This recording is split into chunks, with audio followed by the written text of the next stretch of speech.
Beg your pardon. You think I'm a child? Hot coffee in a cup. Hot coffee in a cup. Yeah. He's wearing his nicest shirt, which really isn't that different than his work shirt. We're here to collect on a bounty. It's probably a bit over your head. Let's see if we can find a crime somewhere. Hello. We are here for the very first episode of Naturally One. This whole thing has been a work in progress for years. Started off like playing Pathfinder and trying to build a bespoke campaign for that.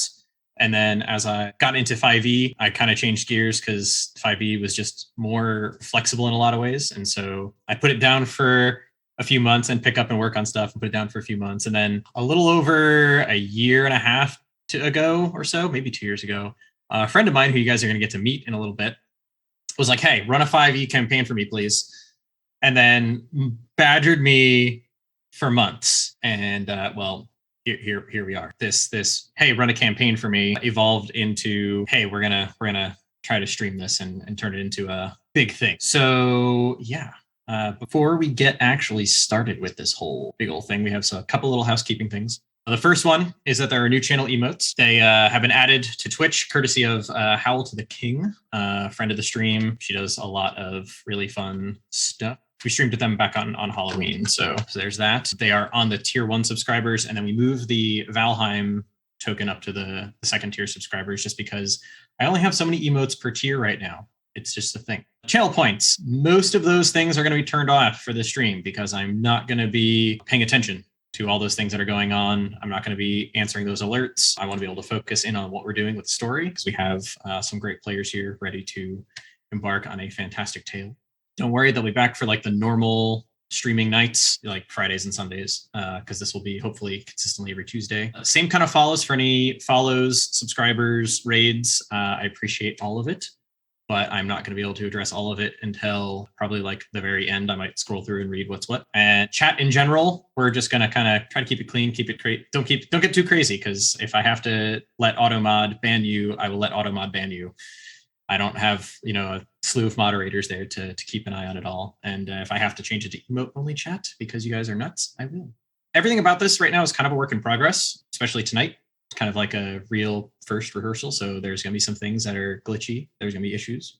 We're going to try to iron them out. So that'll be fun, and just be patient with us as we iron things out moving forward. This is also recorded entirely. So if Twitch decides to bug out completely and stop streaming, I will be recording this and uploading it to YouTube at a future date. All the details on that will be pending. I will keep you guys posted. Yeah, if you want to keep up to date on any of the schedules or things that are going on with the campaign, and talk to us about technical issues after the show, hit us up on the Discord. There's a link for that. And yeah, I guess the only other thing is handling any of these things these miscreants throw at me by bypassing every literal plot thread I throw at them, because this is Dungeons and Dragons, and you can't trust anybody, really. Okay, so without further ado, welcome everyone to Gardhara. It's a great land that's teeming with diverse regions, landscapes, and life. A world first molded by long-forgotten gods. A world once strife with chaos and war following the March of the Titans, and the relative peace under the newly found line of goblin kings so many generations ago. Today, in the northeast region of Eglar, rich and fertile plains surround two large mountain ranges, the rounded crowns to the west and the awful barbs off to the east. Within their valley, an expansive marshland that fades into small woods and some barren fields of sand as you travel south towards the Fiery Fingers, a dormant volcanic range that dwarfs all other formations on this continent. Topped at the highest cones with nigh insurmountable snow and ice. On the west side of the mountain range, there are deserts that flank into beaches, and on the eastern side, tribal badlands with sparse vegetation.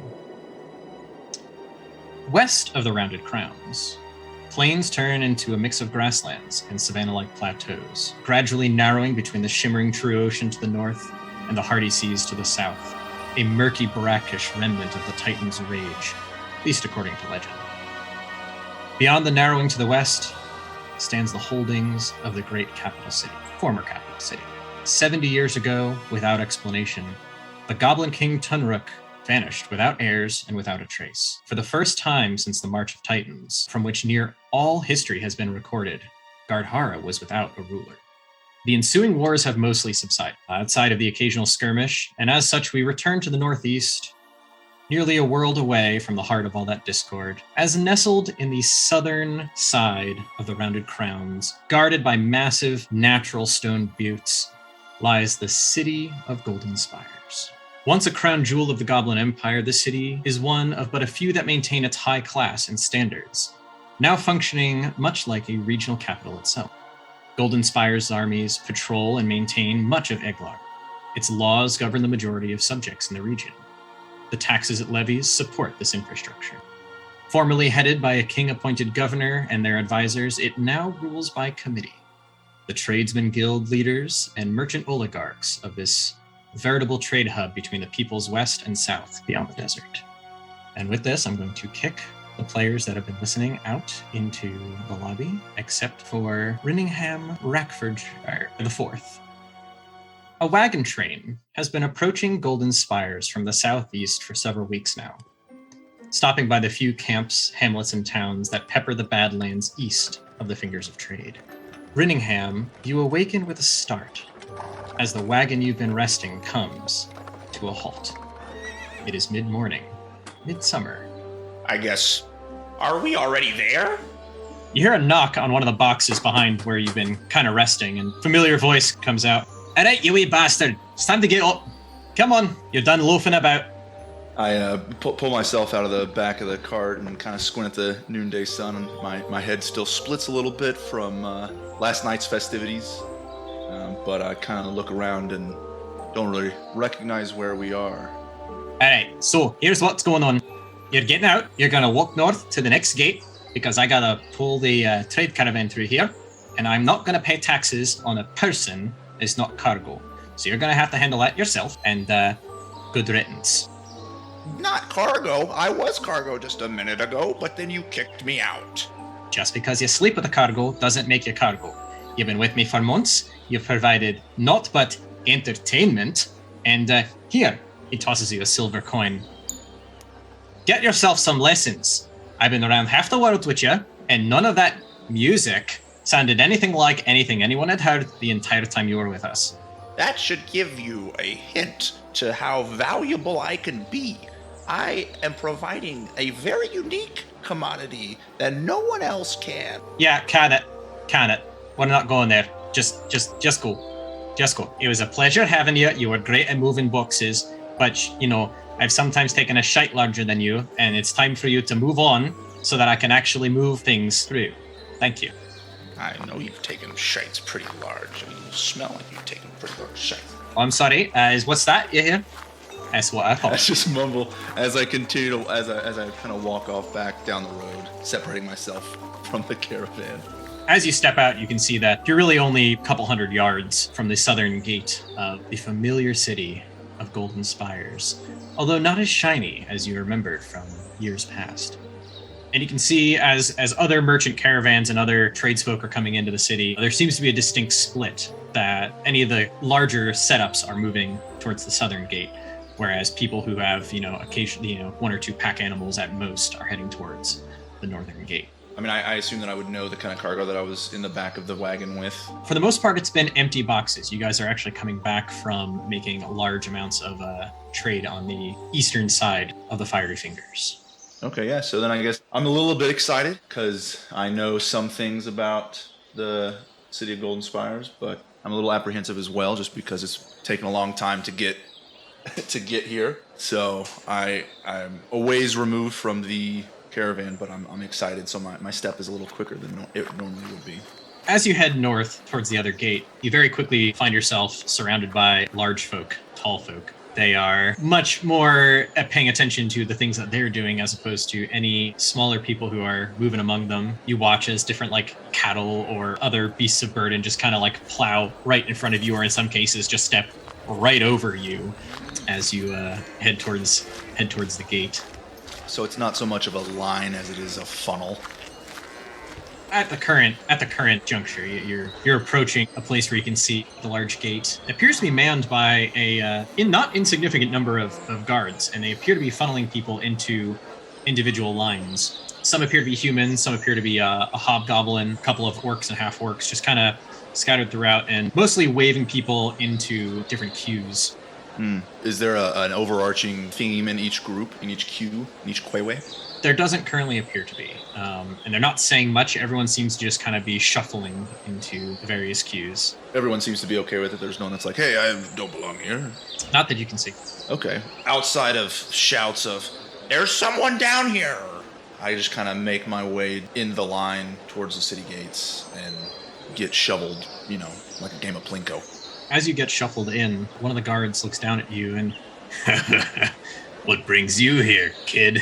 You lost your parents? I don't see anyone who looks like your kind. You know what? I have lost my parents, but because I don't have a mother, I guess I'll just find your mother. Oh, so you've got an attitude, do ya? Well, we got ways of absolving that problem.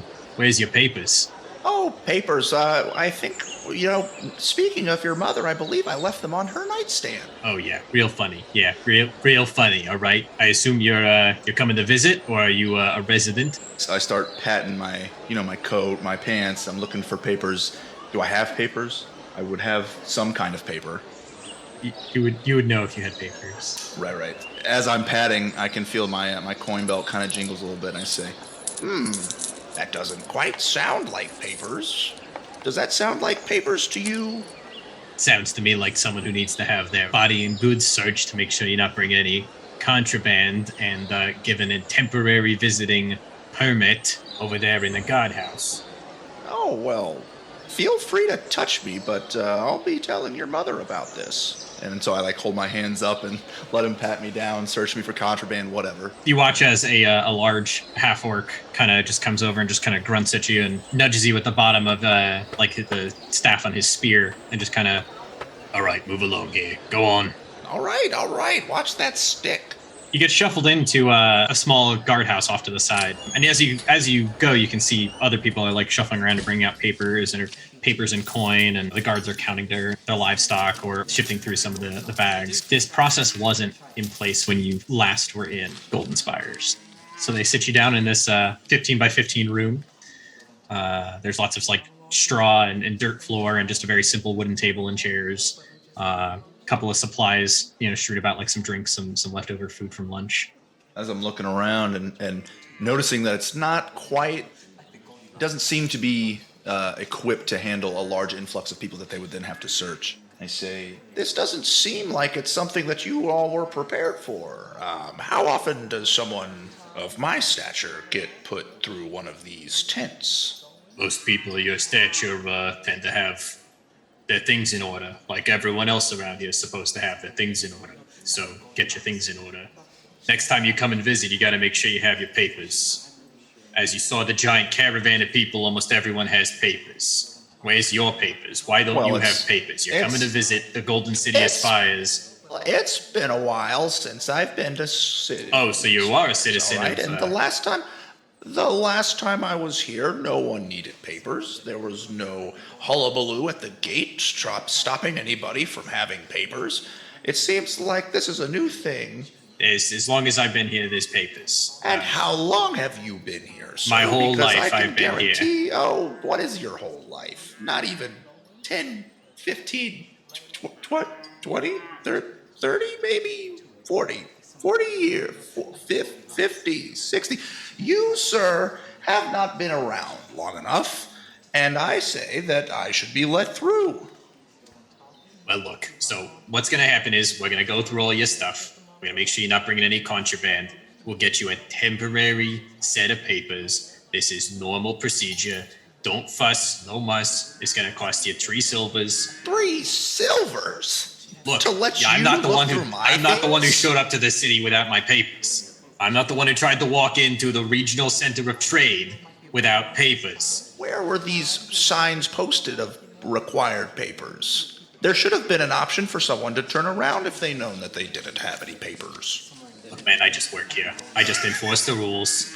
You don't have your papers. We're gonna get you through this. Don't you worry.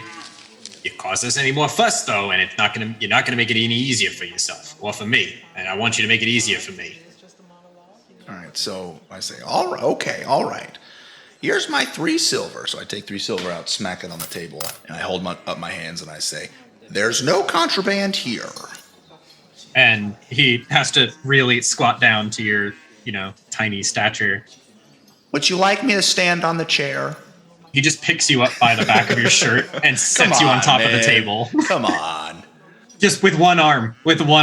And as he's patting you down to try to make sure you're not carrying any contraband, describe to everyone Rinningham, Rackfordshire House, the 4th. Rinningham, Rackfordshire House the Fourth, is he's a Verdan, so kind of a goblin mixed with a halfling. I mean, he's a small guy. He's not very large. None of them are starting out. He looks not as goblin as a goblin, but not as halfling as a halfling. He has kind of ears off to the side, a larger nose than most Verdan, which he's very proud of, actually, his large nose. He's got quite the schnoz. Not a lot of hair. It's a little wispy, but it's coming in more.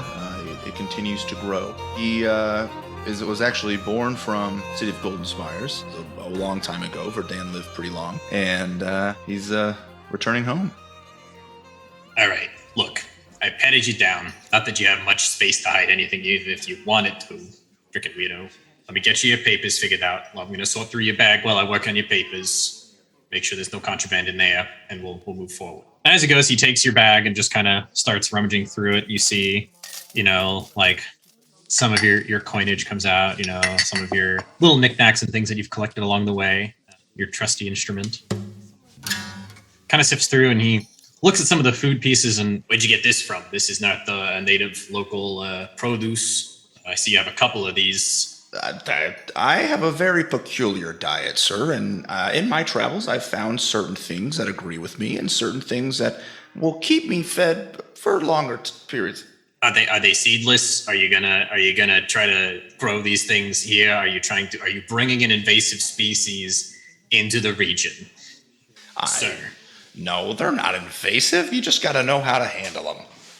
We had a bit of a plague a couple of years back, and it was due to some risky fruit coming in, and I don't want us to have another one of those. If it's on my watch, I don't They're not invasive. There's you know the amount of paperwork I'd have to complete. Well, you seem to have all the papers you need, not only in your drawers, Look, but I hate from the doing people paper. coming in.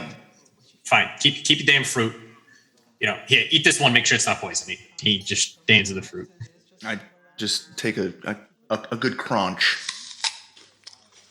All right, whatever. All right, let me get you your damn paperwork. You see, he goes off to the side and he just starts filling some stuff out. And you get a sheet back, and it's kind of hard to read. You can tell he's not exactly the most linguistically capable individual. I mean, he's working in a guardhouse. All right, shove your shit in your bag and show these papers as you go through. You get a stamp on it, and you're going to have to go to one of the major guardhouses at the gates to the intersection of the city in order to get your, proper residency, even if they're temporary papers. This really is only good for like 3 days. If you get asked for your papers anymore, once you go through and you don't have them or they're expired, there's going to be a problem. Do you understand? I think so. It's good for 3 days. I go to the main guardhouse inside the gate.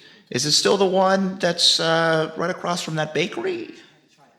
Bakery? It's a butcher shop now.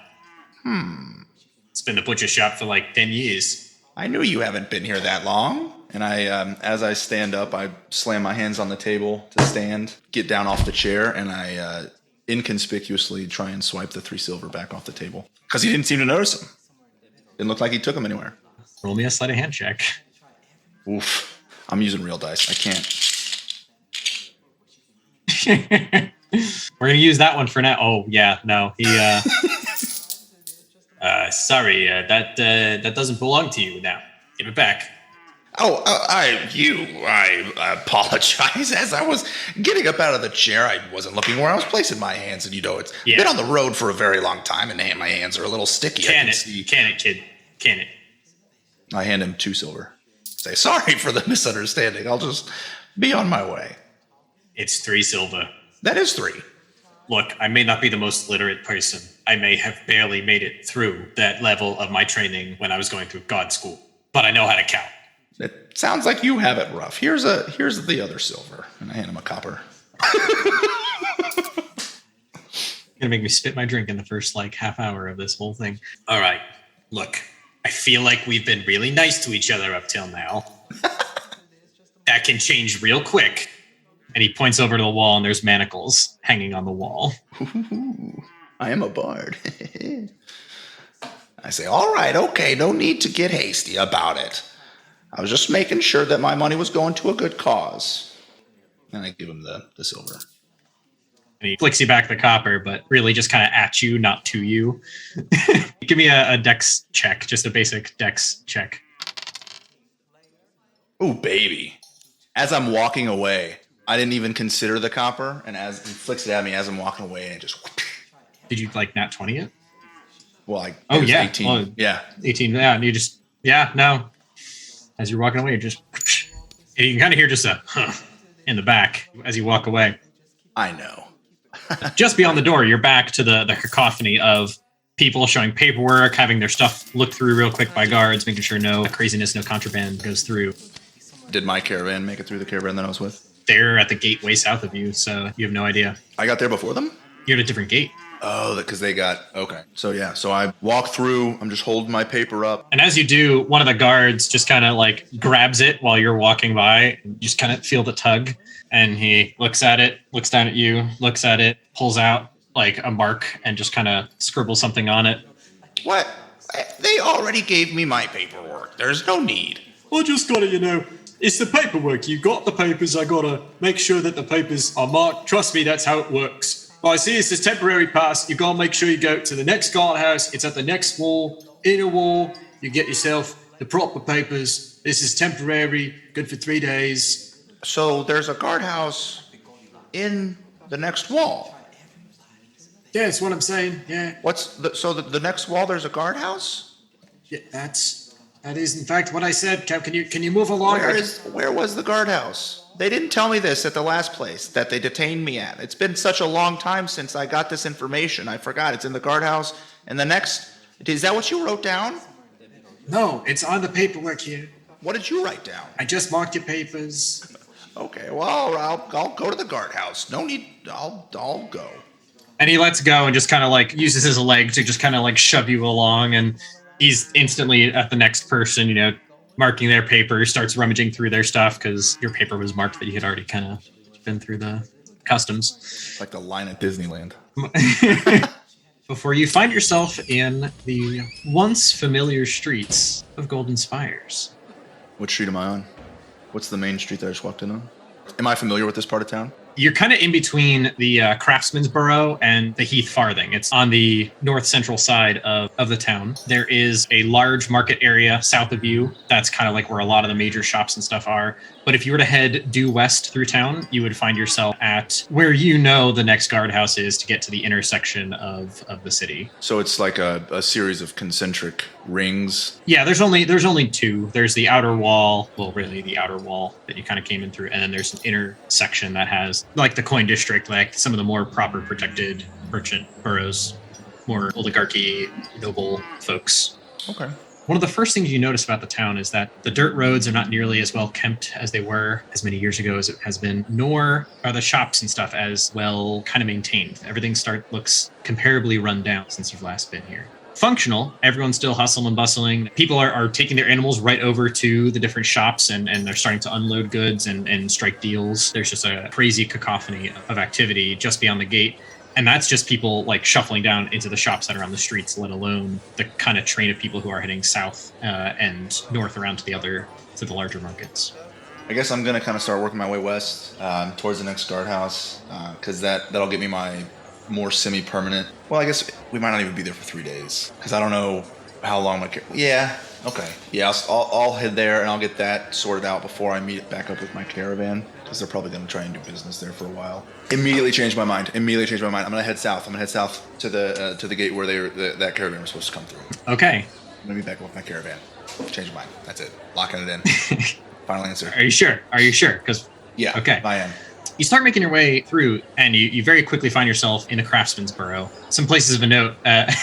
about, you remember there's like a tavern there that's apparently built on top of like a tomb, according to legend. You remember that place. There's another one that was converted temple on the other side of the Craftsman's Burrow. Other than that, there's just, your collection of, people working on stuff. It's where you would expect a moderate collection of goods to be at the markets. These are where all the specialty shops kind of sit.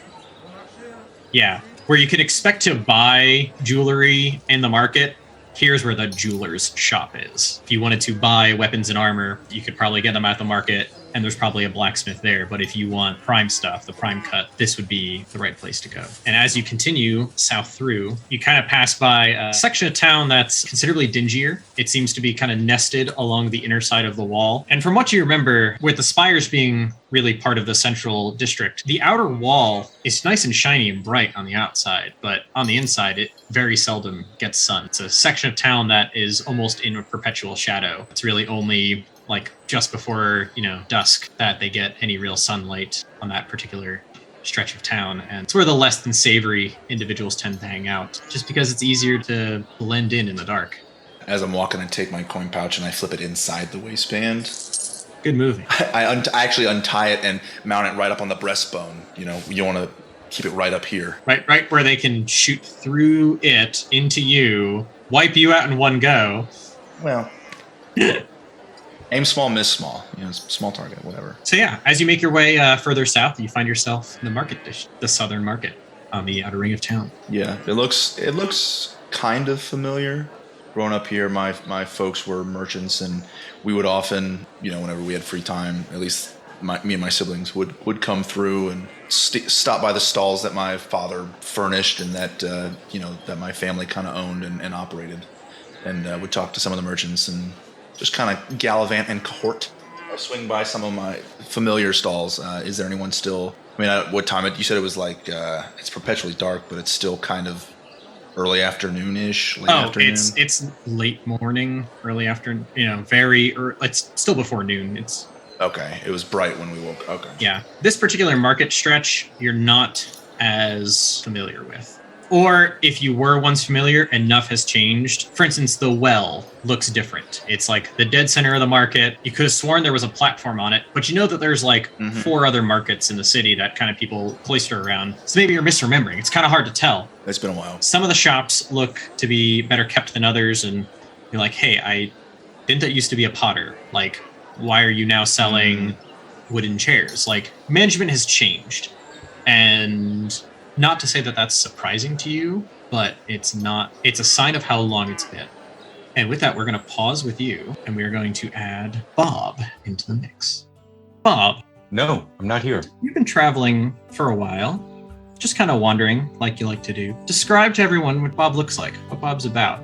Bob is, he is very, let's use the word, I don't know, cloistered is not exactly an appropriate word, but he's kind of a private guy, just out on his own, wandering amok, and wants to just enjoy hanging out with the trees and being left alone. And he's quite happy just wandering around and sleeping outside and boiling acorns and having a good time. Just a nice, quiet guy that doesn't really have any interest in the affairs of other people. He finds most of them to be trivial at best. Well, Bob, after Lord only knows how long you've been traveling, really, just making your way through, and unfortunately, as travelers want to suffer, supplies start to run low, materials start to wear out, and you have found yourself at the outer gates of what appears to be a very busy, large city. Cool, they have socks here. Yes, they do. They do indeed have socks. And that is what I'm in need of. I need socks. Well, Bob, it's morning. You can see the latest.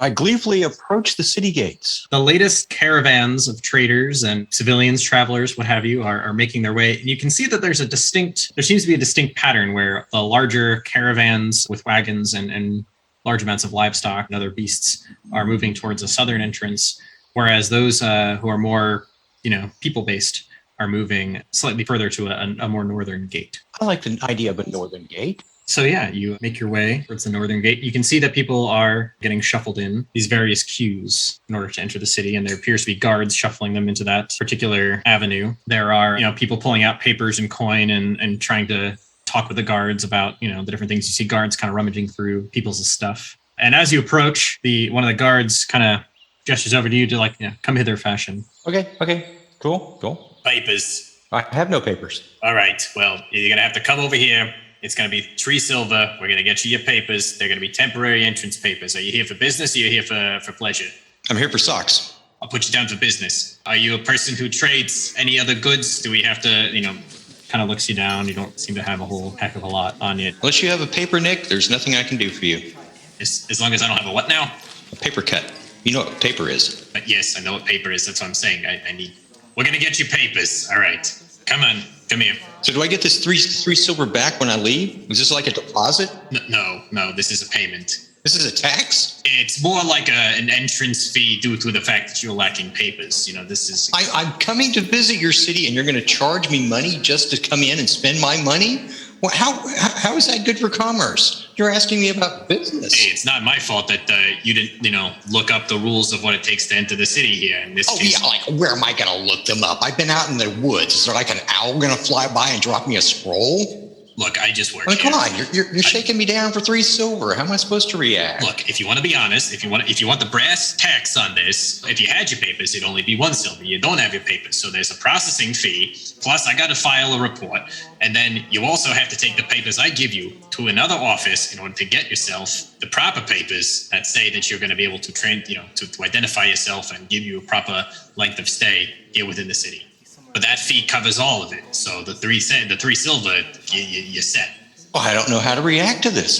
Maybe I should go buy my socks someplace else. Look, if you want to keep going and trying to find a place to go buy socks, the closest next city is like a 3 days travel. Looking at the weather, the rain's going to be coming. You got to go through the marshlands, which, if you're out of socks, that's going to suck. Just get inside. We'll get you some socks, but it's going to cost you 3 silver. What if I don't have 3 silver? Well, if you don't have 3 silver, that's going to be problematic, in which case I'm going to unfortunately have to, oust you.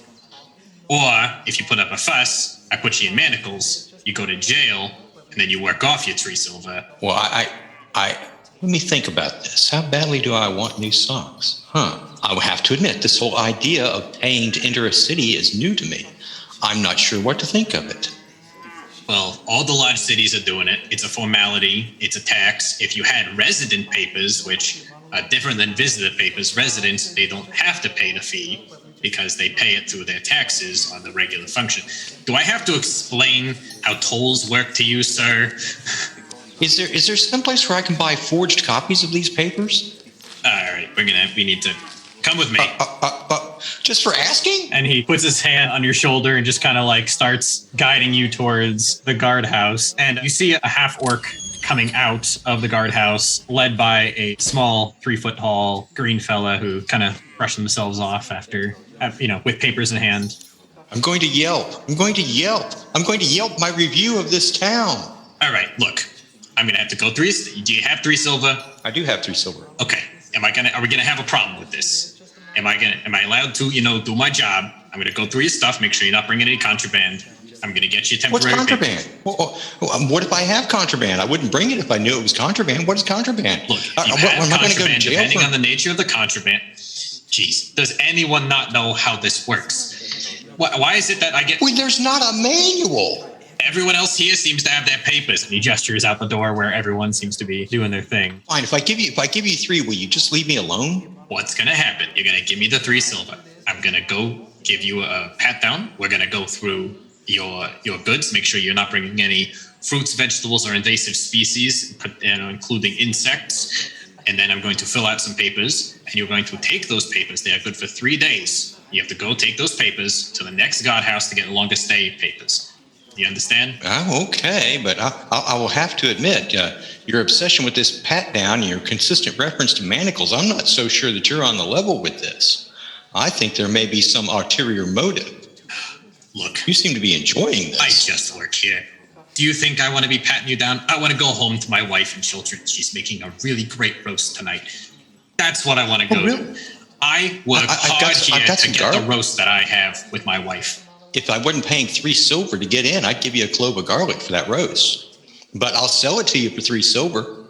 A clove of garlic? I could get a clove of garlic for I get 3 cloves of garlic for a copper. Not my garlic. I'm going to ignore whatever insinuation or intonation that you've just given me. And I am telling you that my garlic is the best in the land. look, do you have the 3 silver or not? Are you going to give me the 3 silver? Sure. Okay. Takes the 3 silver and takes your bag and just kind of starts rummaging through it. And you see like the few rations that you have left, the things you foraged, he just kind of like shrugs at them and shoves it all back in your bag, puts it on the table, comes over, pats you down real quick, then goes off and you can see him filling out papers and he hands you your stuff. Look, I just work here. If you go and get your crap in order, then I don't have to worry about this anymore. You can get papers in advance by mail. You just have to write to this address, and you point to the back of the form. You write into this address. Almost everyone who's coming here for trade via like the merchants or trades guilds know that this is the address you got to get your papers from.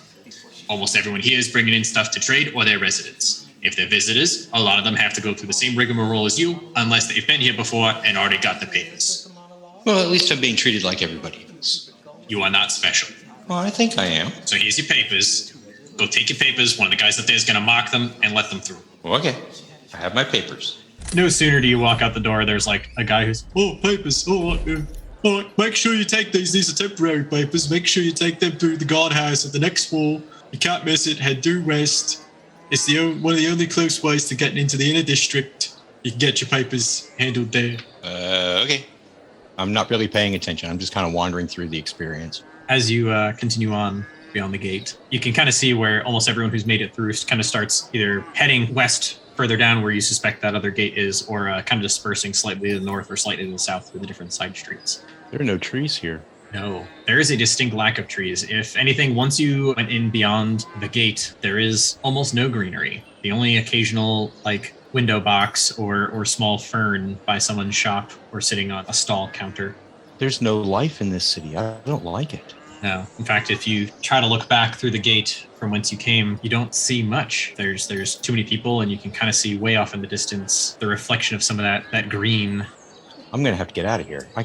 Okay. I got to find the merchant shops. I got to get out of this place. All right. Which way do you head? North, south? Well, I came in the north gate, so I may as well head south away from the gate towards the interior of the city. All right. As you make your way through, heading south, you kind of sort of see where there's different shops, different collections of taverns, people kind of walking in and out, just kind of going about their business. It took a little while to get through customs, so it's approaching midday. People are bustling about. You can see that a lot of the food vendors are starting to go into full swing, trying to hawk all sorts of different, breads, pastries, different random meat dishes at their stands. Some of them are, get your fresh stuff here, get your fresh sausages. Got a steak sausage, got pork sausage, got poultry sausage, got mixed meat sausage, if that's to your liking. I'm guessing they have grilled crickets and things of that nature as well. They have all sorts. You see a spot where there appear to be some seasoned baked insects of all kinds. Only a few that you recognize. Other ones are surprisingly large for what you've mostly experienced out in the wild that wasn't trying to eat you. Okay. All right, so I will proceed to wander around in this little area. Wait till later to grab a bite to eat.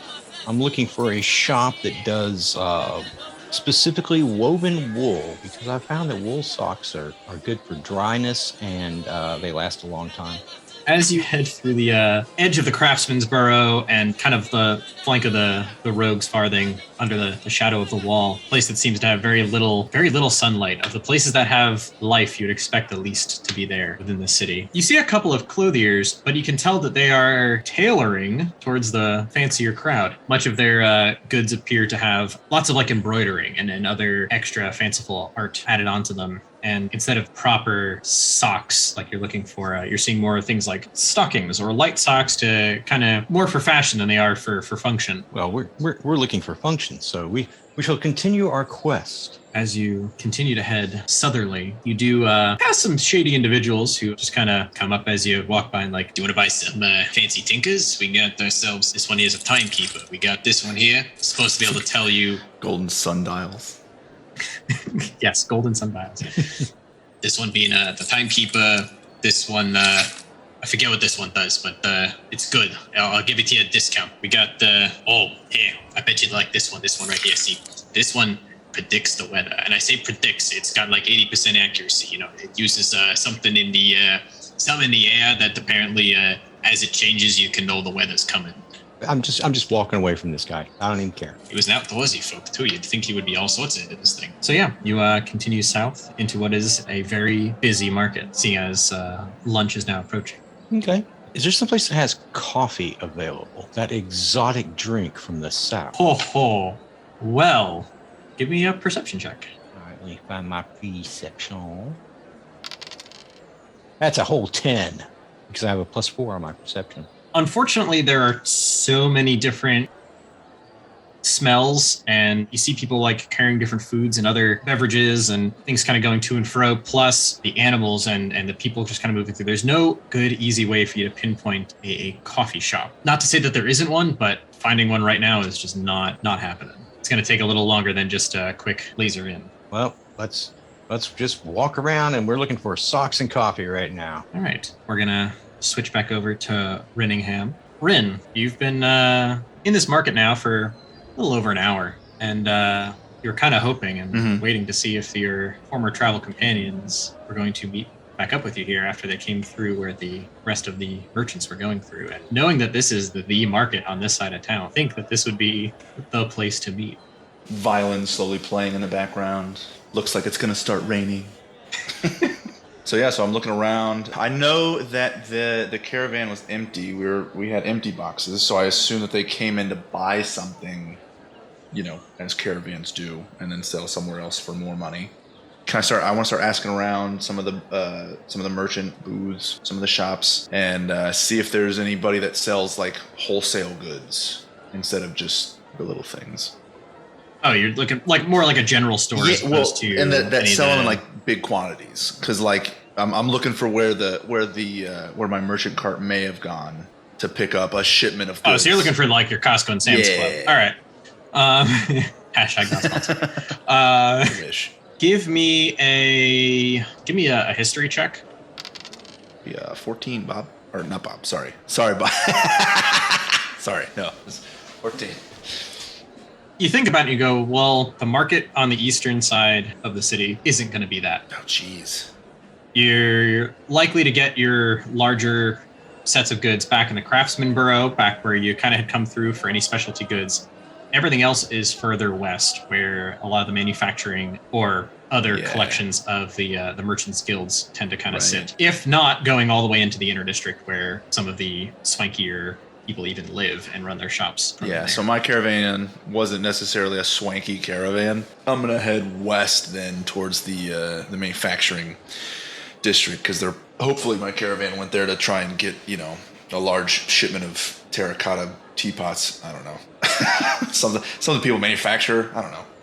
Okay, so you're going to keep searching for your caravan. Mm-hmm. As you head further west, you find yourself against that inner wall, that inner district, and what used to be like something that was kind of decorated and well manned, just really for the sake of showing off. Not so much anymore. If anything, there are now like lots of empty carts or people loading up carts kind of like tucked along the wall.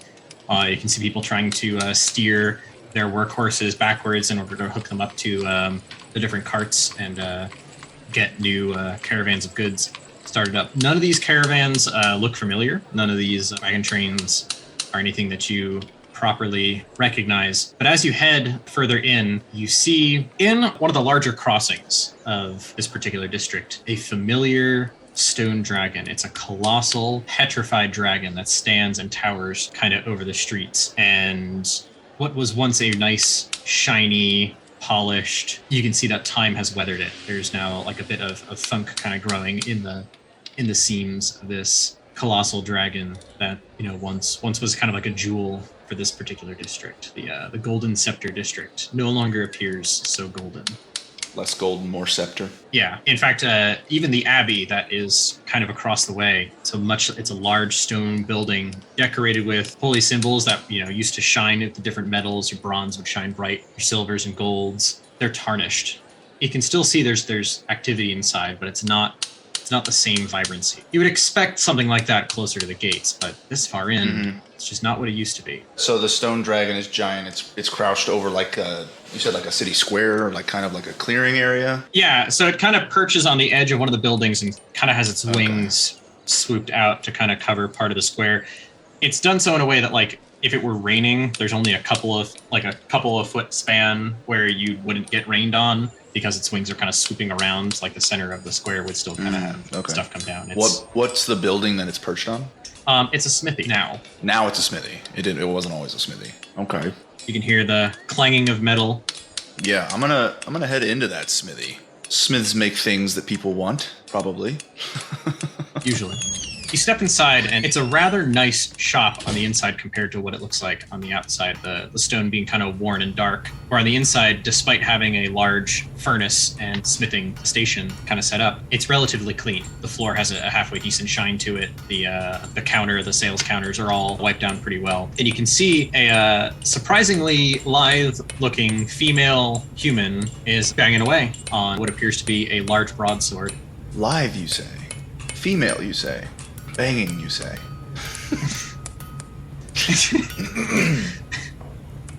Okay, Thank you, Stuart. Anyway, thank you.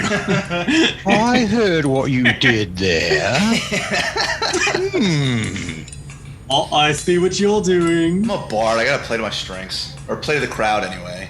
I'm not your average bard. Anyway, so I'm gonna use my prestidigitation to make kind of like a big, almost, well, not like a big bang, but like, you know, when people go in and ring the bell to get the to get the attention of the yeah. All right, as you do, she kind of looks up and I'm shorter than the counter. So as that happens, I look around. Is there any like crate or a stool or something I could stand on to get myself? there's one in the corner, but it's got a bunch of like, well, I guess to you they'd be a longsword. It's got a bunch of like, not gonna say more cheaply made, but more generic, regular, less ornate blades kind of in it. But as you turn back to look up, there she is looking down at you. Oh, I didn't know if you had heard me. Hello, I'm looking for lots of things to buy. Lots and lots of things. And wondering if anyone else was coming by looking for lots of things. Well, if you have lots of things to buy, I assume you have lots of money from which to buy it. Well, I don't specifically, but I know a guy. That's super helpful. And by super helpful, I mean not. I'm kind of busy trying to fulfill an order here. So if you aren't here to make a purchase, I do need to get back to work. An order? Is it a big order? It's what can I help you with? I'm looking for some friends of mine that I seem to have misplaced. There was a caravan that came through the south gate, and assuming that they were looking for goods to buy, I remember this as a different building, but it seems to be a smithy a smithy that was doing really well for themselves would be holed up in this building, and so I thought I would stop in and make sure, see if my caravan stopped by here. No, it's been a very busy morning. There's been lots of people, but no caravans. Sorry. Do you wish to buy anything? Well, I'd like to buy directions to someone who actually sells things. I do. In large quantities. I'm looking for big shipments. Of what? Of goods and not services. Don't think that we dealt with services very much, but goods, things, stuff. If you're looking for assorted trade goods, if you continue further, maybe you might. That's not what I normally. I don't. Are you the only one here? The shop. Well, I'm owner, but the owner. It's a thing. They're here, kind of. But why? They're not very friendly. They're not friendly. Well, I've been told I can make a friend out of almost anyone. Are they upstairs, downstairs? I'll go get them so that I can get back to work. Oh, I'll come with you. As I'm looking around for like a way to get around the bar and then or around the countertop, and there's no like one of those swing tops. There's like a gate off to the side or like a door off to the side, and I'm like, well, there's no way for me to get over this counter. There doesn't seem to be very accessible. You see her kind of like walk around, and then a section of stone that was kind of obfuscated by the height of the counter. You can now see where she's walking up some stone stairs that kind of blended into the wall from your standpoint. You hear murmurs, you hear some vocal commotion, and then she comes back down and just doesn't even look back over the counter at you, goes back to the forge and just continues to get at it and just keeps hammering away. It's a couple minutes later before you see a tiny goblin male. Looks to be definitely older, kind of dark gray and, mixed in with the black of his hair as he's starting to show some of his age, and wide, toothy grin. What can I do you for? Well, as I was trying to explain to the young maiden, You want to make a large order? well, I know people that like to make large orders, and I thought that I would be able to find those people here, but it doesn't seem that I can, that they were through here, and I was... Well, what kind of large orders? Well, it could be anything. I'm not particularly sure of what kind of orders they would make, but, goods and goods, things people want to buy. Where would someone go to buy things that people want to buy? Well, they go to the places to buy them. And that's what I'm trying to find out. Is this a place where people buy things? Swords, armor, they come here. We make the finest. She makes the finest. We make the finest. Middle management. But orders are confidential, especially to foreigners like you. Foreigners? I was here before you. Doubtful. Then you'd know where to buy the things. Well, things have... That makes no sense. Things have changed around here, obviously. This building used to be... Look, as the lady said before, if you're not here to buy anything, we're done with business. If you're not here to make a large order, but you know people who can make a large order, send the people who make the large orders my way. Until then, fuck off. Okay. I don't think there's any way for me to get... I can't go anywhere with this guy. Large orders, the smithy. Where do you source your metal from? We here get the finest from the mines on the West Mountain. And who brings that metal in? What we reject goes to the coin district. Coin district. Okay. There are ore merchants to the west. They serve it right out of the mines. We do the whole process here. The smelting, the refining. It's why we make the finest things in this part of the city.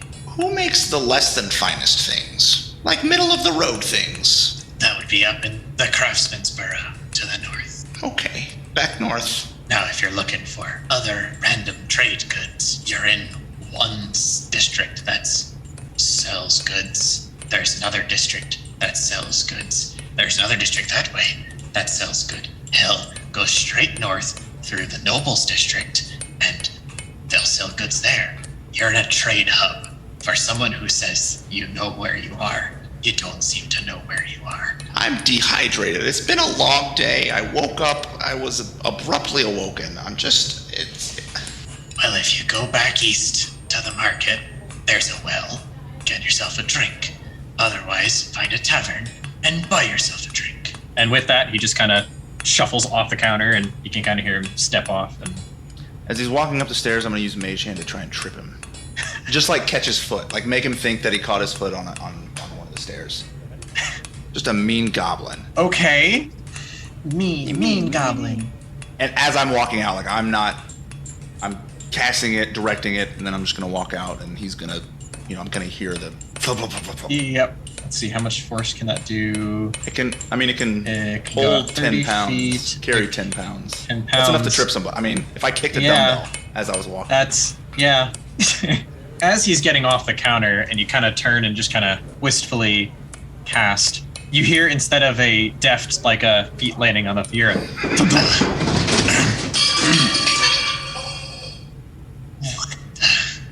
I didn't even turn around. and then you hear a, Hey, keep working. and you hear it shuffle off. He tried to cover it up. Classic. Okay, yeah, so I guess we're going west. Because your boy I am thirsty. It's been a long day already. I've been south, nothing there. I went west because I thought, hey, maybe there's some stuff people buy. Like big shipments. Warehouse size things didn't help. So west for water. All right, and as you head west, we're going to bring Penn into this. Penn, you've been in the city now for a couple of days. You've had time to wander and find different things, and you've settled out your paperwork from coming in. Describe yourself to the rest of the world. I got horns. I got a tail. I got some teeth, kind of sharp. I got some tricks up my sleeve. So you found your easiest place of lodging in what you've determined is the Rogue's Farthing. Seem to have, not the comfiest of beds, but they're definitely cheap. Not the tasty of meals, but don't cost a hefty dime. Keeps you alive. It's quiet. Sure, there's people, but they kind of keep to themselves. And boy, if that isn't something I'm plenty enjoy. Yes, you go about your business and you leave me to my own. Thank you. What's on Penn's mind? What's Penn after? Penn's been here a couple days. I think I would like to see the grandest cemetery in the area. See how busy it is. In the few days you've been meandering around, you've mostly been able to scout out the outer districts. And at least on the outer side, there's been a couple that, sure, there's some spots by the wall where you can tell they've kind of haphazardly put some tombstones and some memorial slabs of sorts to honor some people. No real mausoleums or proper tombs. You did hear about a bar that was rumored to be built on top of a tomb, but none of your exploration. What a loss. Nothing but stones again. Now, the inner district, the nobles, they might be onto something. They got money. They might have something swanky. But otherwise, it's not going to be something that you can say that you've readily found in your short time here so far. Have to keep wandering and maybe find the right person to ask. Let's see if we can find a crime somewhere.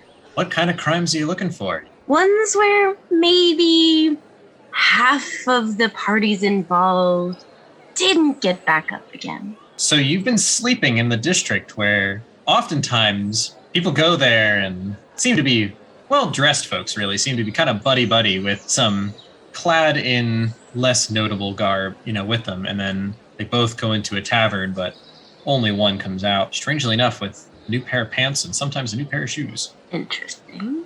Otherwise, the only times you've seen parties get their numbers shrunk are altercations with the local lawsmen, the local lawkeepers, and when trade deals go obnoxiously south. And you've only seen like 2 of those happen, and one of the 8 deaths was definitely accidental. Spooked a horse, kicked a guy in the head, he didn't get up. Probably still had some working legs on him. I mean, yes, I imagine a head wound would have a minimal negative impact on one's legs, yes. What a useful maid they would have been.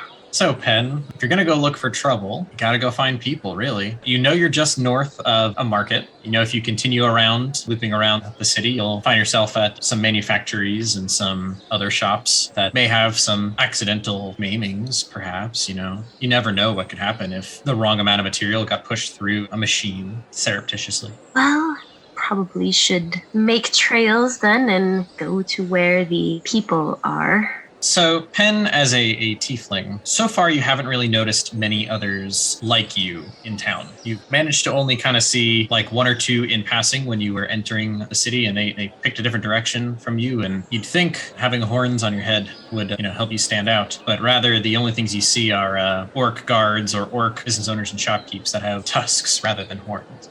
And as you continue through the city, you kind of find yourself at a market. There's a bit of a hustle and bustle. There's some animals moving around. Some kids trying to play chase and mothers screaming after them to like watch themselves, or they'll trip or fall, or hey, don't run with scissors. But nothing yet that stands out in terms of, oh, hey, dead. Well, can't hurt to get the lay of the land a little bit if I have to mingle amongst the commoners to find what I need. What is Penn wearing? Penn has a hooded cloak that kind of trails along the ground to sort of hide his tail. Not totally, but every once in a while it could be hidden by the very end of it. And, to try and blend in occasionally, he'll keep the hood up so that his horns aren't always so super obnoxious. But he tends to just wear, autumn colors, neutral colors, earthy tones, blend in with the scenery. Except the fact that his horns are gold and they sparkle, so as soon as the sun hits those babies and suddenly everybody's taking a peek. He was like shining. You say amongst the commoners. What quality robes would you say you have there, Penn? Middle of the way. They're not the fanciest. They're not posing any enchantments on them, but they were certainly hand sewn by someone who was skilled in their craft. Okay. So not, what the average commoner might wear, but not much above that. So you kind of meander through town in your robes and your shining horns and the occasional flicking out of your tail. And it doesn't take long to kind of notice that people give you a bit of berth as you kind of walk along the streets. They don't seem to mind bumping into each other, but you get some interesting glances as they kind of pass by and ensure that they give, an extra couple of feet on either side as they go around. Useful. I keep the pickpockets away. There's people giving birth in the street. Not for long. What? I joined one of those parties that likes veal. He said people are giving birth.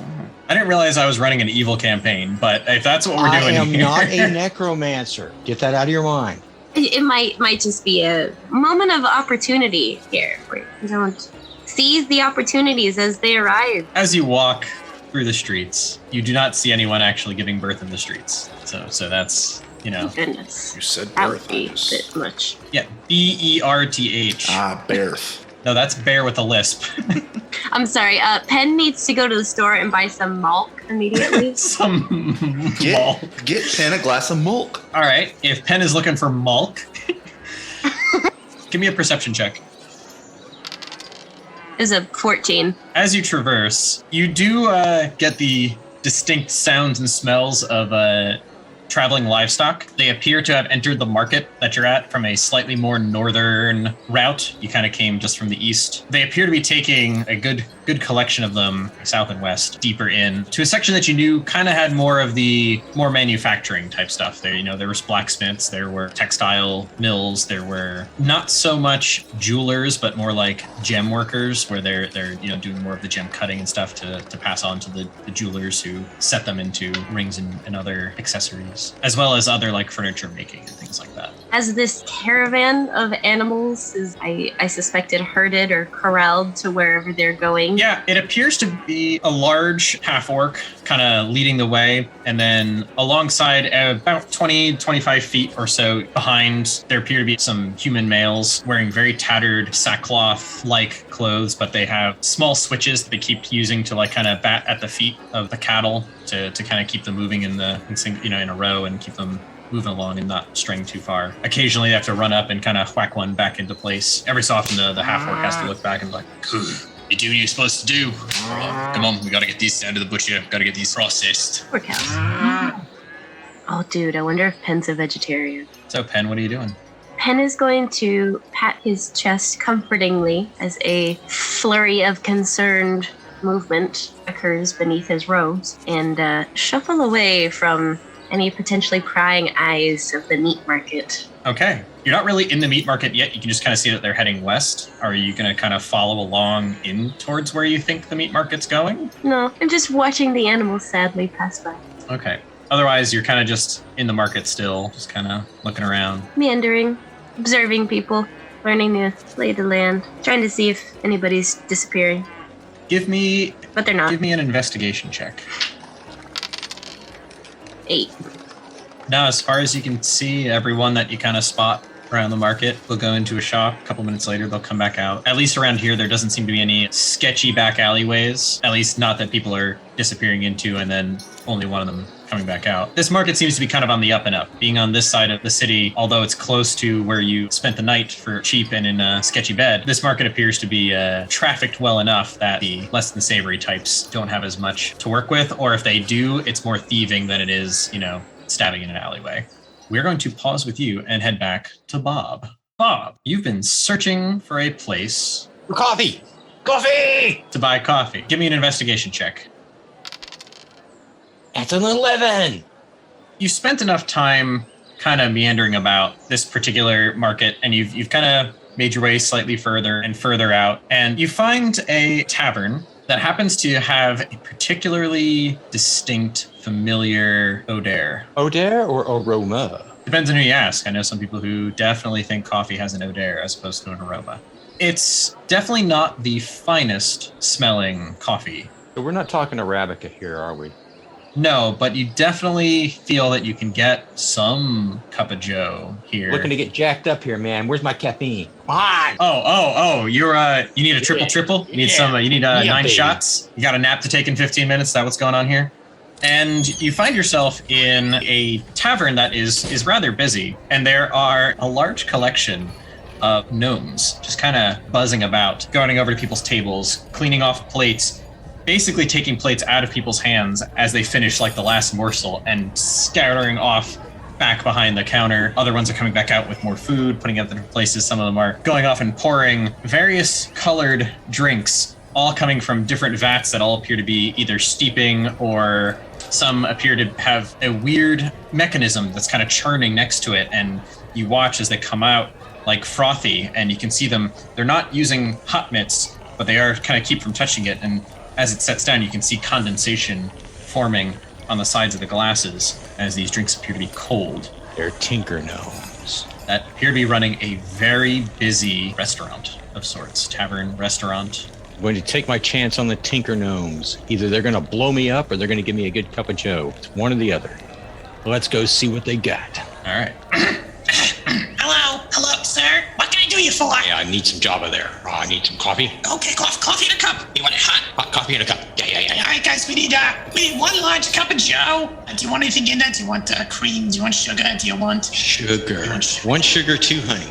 One sugar, two honey. Honey in your coffee. Oh, you're one of those weirdos. Hey. Easy now. I have cash. Kind of looks you up and down. You know, it's bright bug eyes. You know, he's got like a slight pinkish skin, bright white hair, bug-eyed. Don't make me whip out the halo. So, you're one of them outdoorsy folks, are you? We'll be right back. Let's go. And he kind of just runs off.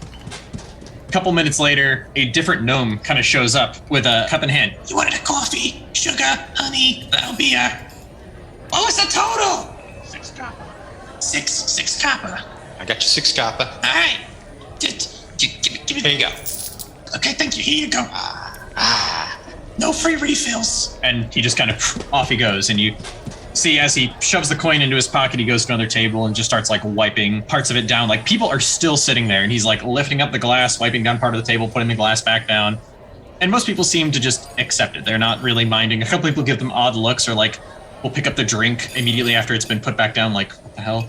They've been dipping into the product, haven't they? That always kills profits. I mean, there's easily 15 or 16 gnomes scurrying about and only serving like 12 people. Like they're just like. But as people are coming in and people are coming out, no one seems to have to wait, more than a few moments to get their beverages. It's not the best coffee you've ever had. It's not the worst coffee you've ever had. It'll do. It'll work. Hey, I'm not picky. I have been out traipsing in the wilderness. I don't care. On a scale of like backwater gas station to like a halfway decent gas station to, I don't know if your favorite coffee shop is, whether it's like Dunkin' Donuts or Starbucks or if you're on mainstream or anything like that. Actually, it's my kitchen. Your kitchen being the best coffee? Well, it's not necessarily the best. It's my favorite. Oh, well, I'm trying to give you a scale here. It's about middle of the road. That'll work. Scratches the itch, gives you the kick.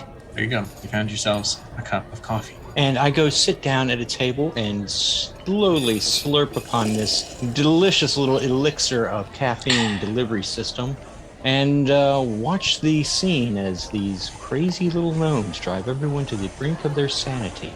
You too kind of fall victim to the whole, they come over to your table, you haven't even set your cup down, and they're like wiping it down. It's already a clean table. They kind of wipe the seats right next to you, just kind of doing the thing, and it's immaculate. The whole place is completely, pristine. My expectations for the caffeine content are remarkably high now. They are gnomes. They kind of come with a natural caffeine content. Every so often you hear a loud like pop and a hiss, and you see like a couple of gnomes scramble up the giant vats behind the bar and like tighten up a pipe or like turn a valve, and you watch as the pressure changes, and one of them's like in Gnomish. I don't know if you even speak Gnomish. I don't think you do. I do not. Okay, so you hear them like talking to each other in what sounds to you to be gibberish, but very clearly like one of them will immediately like turn the valve, and the other one's like opening it up the thing and like pouring like 6 cups in quick succession, and you can see that they can then turn the dial back up. They have it down to a science, but it's a chaotic science. You can see why it takes so many of them to kind of keep this place running smooth. And with that, we are going to jump across town to where Theo and Clore are currently starting their day at the tavern that they've been staying at on the north side of the city. Let's go, gamers. So, Theo and Clore, you also have been in town for a couple of days. It's been a nice couple of days. After several weeks of traveling through the mountains and then through some marshes and having to go through customs and Theo, you kind of anticipated this, knowing like more about the city being about trades. You kind of had some money set aside. You didn't have papers per se, but you kind of knew that was going to be a thing. However, Clore, you were not as well informed, and it was not the most pleasant experience to have your stuff rummaged through and have a pat down. But you got through it. You're all right. Luckily, not much stuff to rummage through. The tavern you've been staying in, however, has definitely kept you guys entertained, as it appears to be run by an ever-changing family of tabaxi. Oh, I love it already. Every morning when you've come down and ordered your inexpensive breakfast, you give your order to one tabaxi. One person's meal comes from another one. Another person's meal comes from another one. A different tabaxi comes and checks to see how you guys are doing. Every time you've gone to the bar to order another drink or get another round, or get some more food or anything else, someone different. As far as you can tell, you have not seen the same tabaxi twice in the several days you've spent here. You see them go and turn down the different rooms as they stop being rented, and again, it's a different one every single time. And they all seem to kind of just talk to each other in different hushes. You almost can't make out the things that they're kind of saying to each other as they just kind of whisper. But then when they come to you, they are much more articulate and very, hello, what can I help you with? Is everything fine? Is your food to your preference? Is bedroom good? Yes, good, yes. And then off they go. They slow down literally just long enough to have a conversation with you before they're back off, and not as haphazard as you would expect like a bunch of gnomes running a coffee shop would be, but with the natural agility and dexterity that cat folk would have. So, Theo and Clore, it's morning. What are you guys doing? Describe yourselves and what's going on this morning. So Theo, small human in a big city for the first time ever in his life, has been here for a couple of days by now.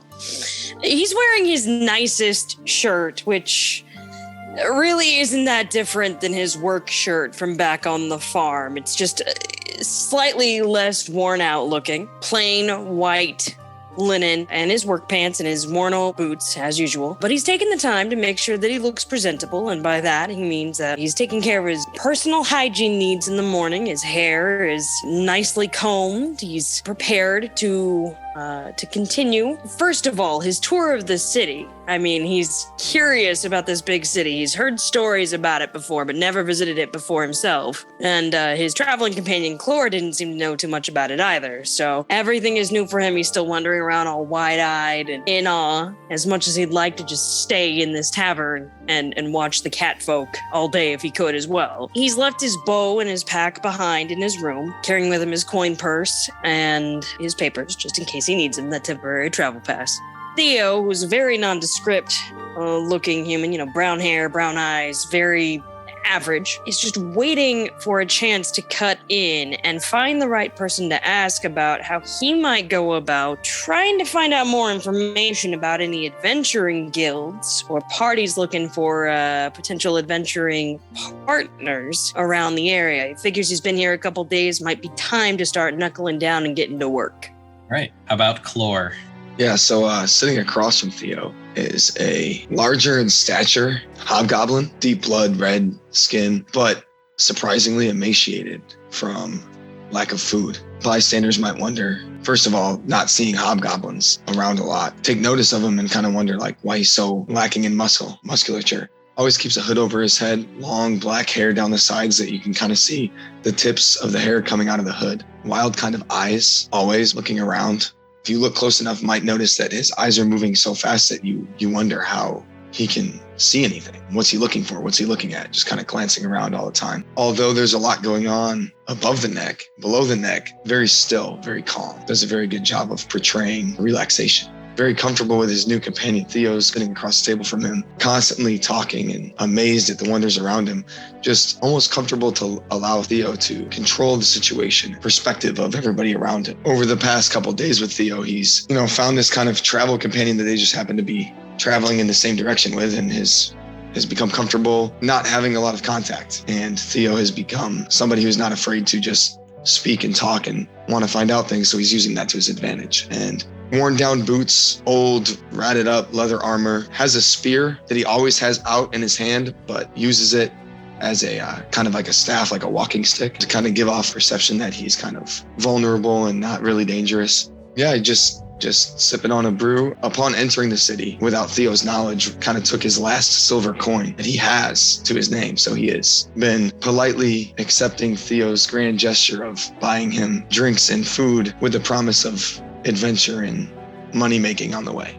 All right, Chlor, give me a perception check as you are constantly, your eyes flitting about the room. Yeah, so he's just who's looking at me, who might be doing something shady, who should I look out for? So perception check. We have a natural 2 for a 3. Solid start. There's a lot of people. This is more people than you have ever been around in your whole life. The village you're from was not hugely populated by any means. It was enough to kind of keep things moving along and keep the town from crumbling into nothing. But it's a lot. And one of the things that surprises you the most is that people just kind of glance, shrug, and ignore you. Whereas even growing up, everyone you interacted with, everyone already knew each other up until now. Where here, people don't know you and they don't care. So trying to hide his heart rate, looks at Theo and just calmly says, so, what's the plan for today? And Theo looks over at Chlor, and, they have gotten comfortable with each other over the time that they've been traveling together the past couple of weeks and sharing a room over the past couple of days, all that sort of stuff. So Theo is kind of cannily not mentioning anything he may or may not have noticed about any sort of, behavior, but he just kind of rubs the back of his neck and he says, well, I was thinking... We've been here a couple days, right? And I think we got a pretty good grasp on the town so far with the wandering around that we had. I thought maybe it might be time for us to try to start looking into to whether or not there's any jobs available. Again, when traveling with you, only known you for a couple of weeks, I'm not quite sure exactly what you're looking for in terms of employment or your capabilities, but me, I'm pretty sturdy. I got broad shoulders, I'm good at lifting, and I ain't afraid to get my hands dirty in terms of getting work done.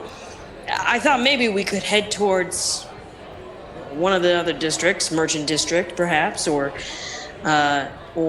maybe even more towards the front of the city, perhaps, and look around and see if anyone is looking to hire a couple of strapping individuals for some work. Got to get a name out there, right? Well, I don't know if I need my name out there, but I definitely could use the coin. So if you think that's best, then I'll let you take the lead and let's go find ourselves some coin.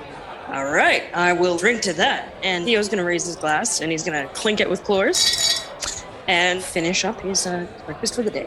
Breakfast beers. I support this endeavor. Always. Can't drink all day if you don't start in the morning. Heck yeah. Heck yeah. Those are words to live by. So in the time that you've explored around, you did find that there is a large half-timbered building. The layout seems to be where it was once an inn. It contains a large meeting hall and several other smaller rooms, and it appears to be converted into a meeting space for several of the local trades guilds. So it is a guild hall of sorts, but it's not one that's necessarily dedicated. It seems to be more of just a hangout. There's, hey, this room is reserved right now by some of the more prominent smiths, and some of these guys are, hey, these ones are more of the fur traders and merchants, and they kind of hang out and meet here. There doesn't seem to be any sort of schedule posted anywhere as to who's reserving what rooms and when, but to find yourself an adventurers guild, from what you've seen, it might not be a terrible place to start, at least in terms of poking around and asking questions. Okay. And what area of town is that located in? You are currently in the Chargers Ward on the north side of town. So on the northern gate, when you guys entered, instead of heading south like everyone else did towards different marketplaces or just kind of meandering, you guys went north, found a place to stay, and then did your some of the exploration that you've done since then. So walking in this place, can I look around and see if I see somebody who's kind of standing off to the side, watching the people walk in and kind of assessing them, somebody who might be looking somebody up and down to see if they can do a job or have some work done? There's less that. And so you walk in and there's where the bar once was, definitely appears to be more set up to be like a clerk style desk. There's an individual there who... more official. Seems to be greeting the different people, and it's like, oh, yeah, no, you guys are down in, the back room on the left. Seems to recognize pretty much everyone who's coming in and knows basically which parties they belong with and kind of where to direct them for whatever meeting that they're expected to be in today. And so as you guys walk in, that clerk, half elf, not dressed to the nines, but definitely a very professional looking, nice, pleated robes and all that, looks you both up and down and, I'm sorry, what? What can I do for you? I don't recognize either of you here. This is irregular, and we don't deal with irregularities very often. Can I help you? Theo's gonna look at the half-elf clerk, and he's gonna kind of go back to that standard behavior that he has when he's a bit nervous, gonna rub the back of his neck, and he's gonna give him a grin, and he's gonna say, well, maybe. My friend and I here, we were looking to see if anyone maybe had any employment opportunities of the adventuring sort, perhaps, or that type of thing. That's not. There are some jobs boards. If you go back towards the main gate into the Heath Farthing, just to the south of here, it's you might be able to find some job listings for some of your capabilities. This here is a meeting house for some of the larger heads of. It doesn't really matter. I mean, I guess I am kind of curious too. I'm new to town. Clearly. What is this type of place? Well, yeah, obviously. I guess it's pretty obvious, huh? If you don't know, you'll find out if you get involved with the right people who do know. It's one of those sorts of places. There's a degree of exclusivity that... Clora's gonna cut him off and lean in and say, don't mind my friend here. We're here to collect on a bounty. Oh, It's probably a bit over your head. Could you just direct us to where the clerk is? roll a deception check. That is going to be a 14. Do you have a description of the individual? Also, I'm not usually... Do you have to take them in... Do you have to harm them? Because... As you said, if you need to ask questions, then you obviously aren't in with the right people. Could you please just point us on our way? Yeah, there are many rooms here, and I don't know which one it is that you need to procure your meeting with, without details around that. In that one, by the way. Yes, it was the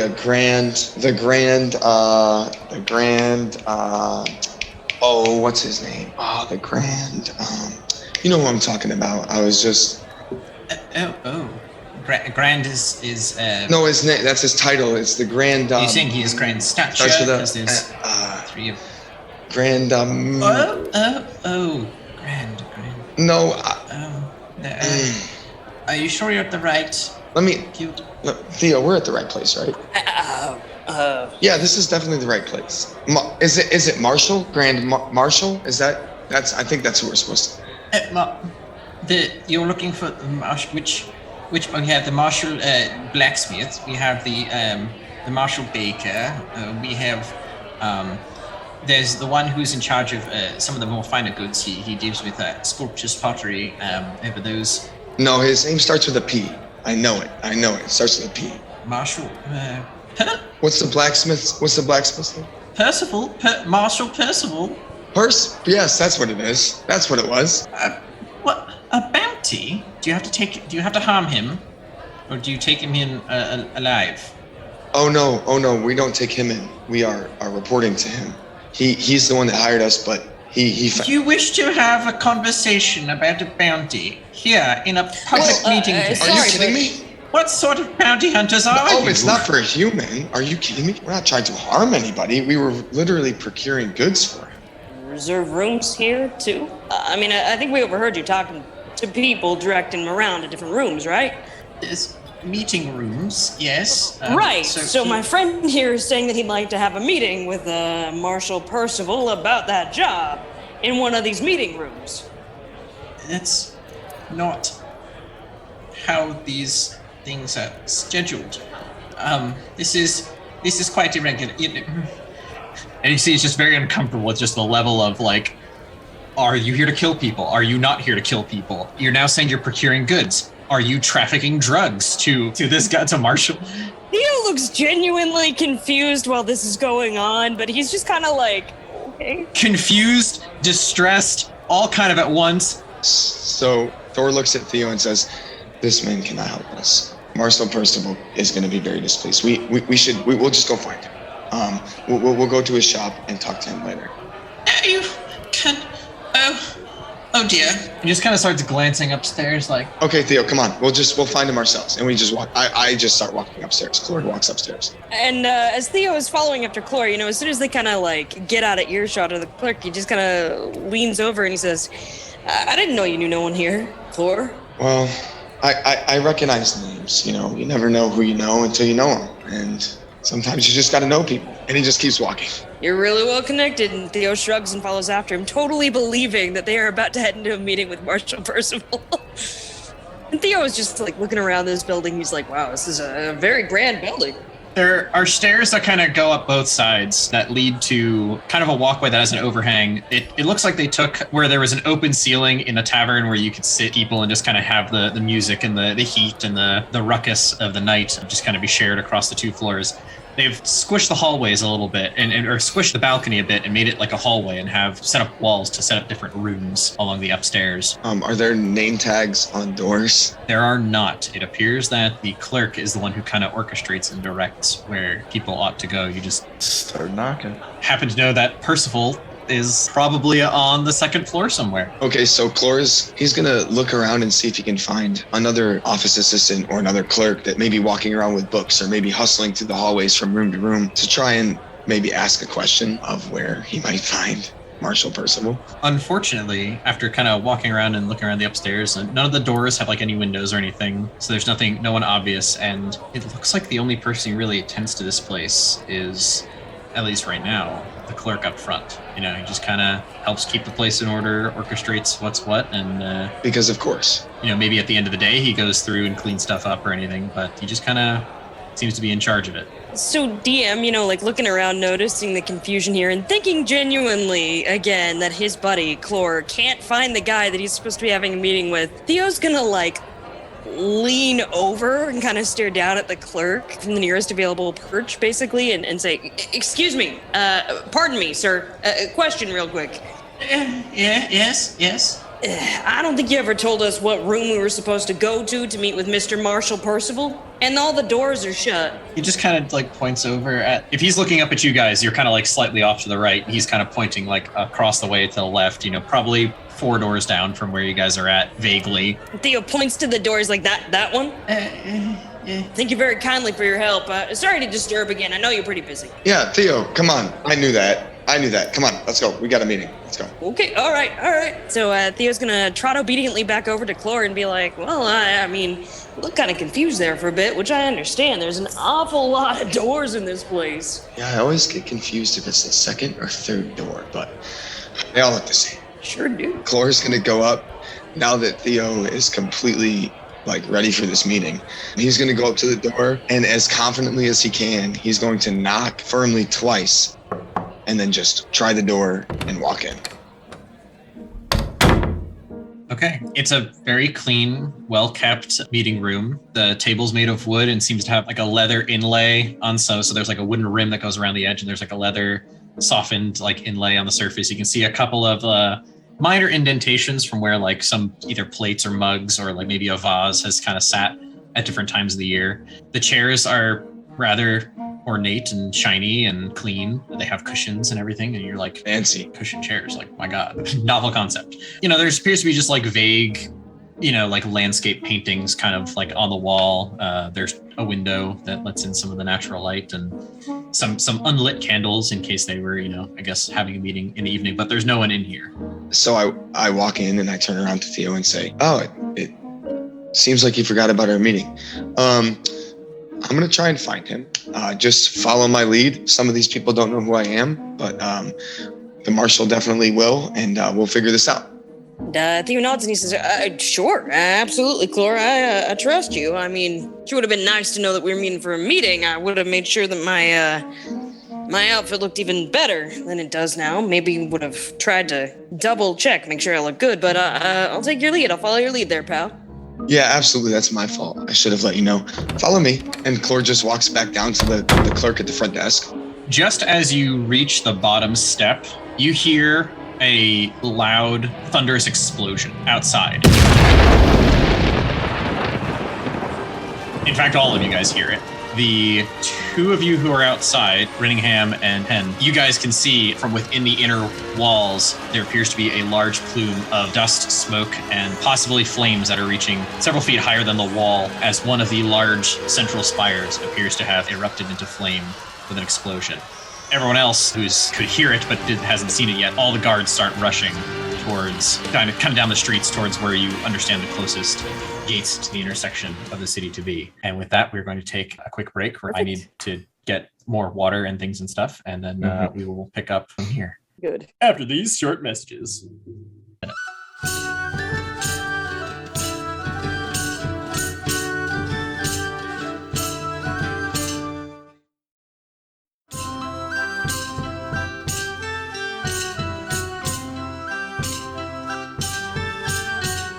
All right, we are back. So, about a few moments after the explosion and the flames, you can start hearing the pattering of small stones and scrap from whatever caused the initial blast, making its way outside of the wall, and in many cases, like halfway through the districts to the outside wall. It's a substantial explosion. It doesn't take long for the screaming to start kind of echoing out as panicked folks are trying to flee the directions they believe that might be most dangerous and try to find, their families and get back to safety.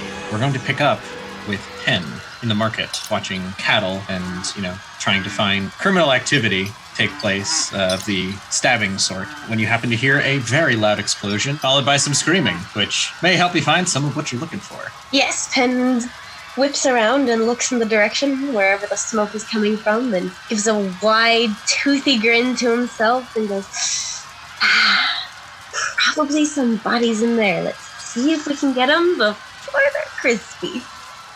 And makes his way, hastened as he can without actually running, to try and assess what's going on. What happened? Are people running away? Is anybody injured? What's on fire? Oh, maybe I should help? The reason I should help? I don't know yet. So from where you're at in the market section, most people seem to be coming from one of the gates due west of you here. If they, there seems to be a flood of people moving towards the market that you're at. So going against the traffic seems to be a reasonable route to go and possibly find your way inside that inner wall. As I make my way through the crowds, at least, then I'm at least going to take my hood off and let my tail slip out. Maybe they'll give me an extra wide berth of space. These people don't care anymore. They're more afraid of whatever it is that they're running from, or in the case of sheer panic after a giant explosion has flames high enough you can see over the walls. Most of these people seem to be unscathed. They just appear to be fleeing whatever the source of the disruption was. But they seem to pay you no mind. In fact, you're kind of getting bumped in against and navigating against the flow. Not as easy as you would have hoped. Takes you a couple of minutes to make your way to the gatehouse on this particular section of the city. You do find that is no longer manned. The few guards that seem to be making their way through the crowds like you are kind of rush through, trying to skirt their way around the people. And now you're starting to see some of the people who are covered in dust, some are covered in soot, some appear to be wounded or limping. Kind of what you're seeing at this gate into the central district. The only people moving towards it appear to be you and the guards. Can't figure out what's going on if you're not up by the action.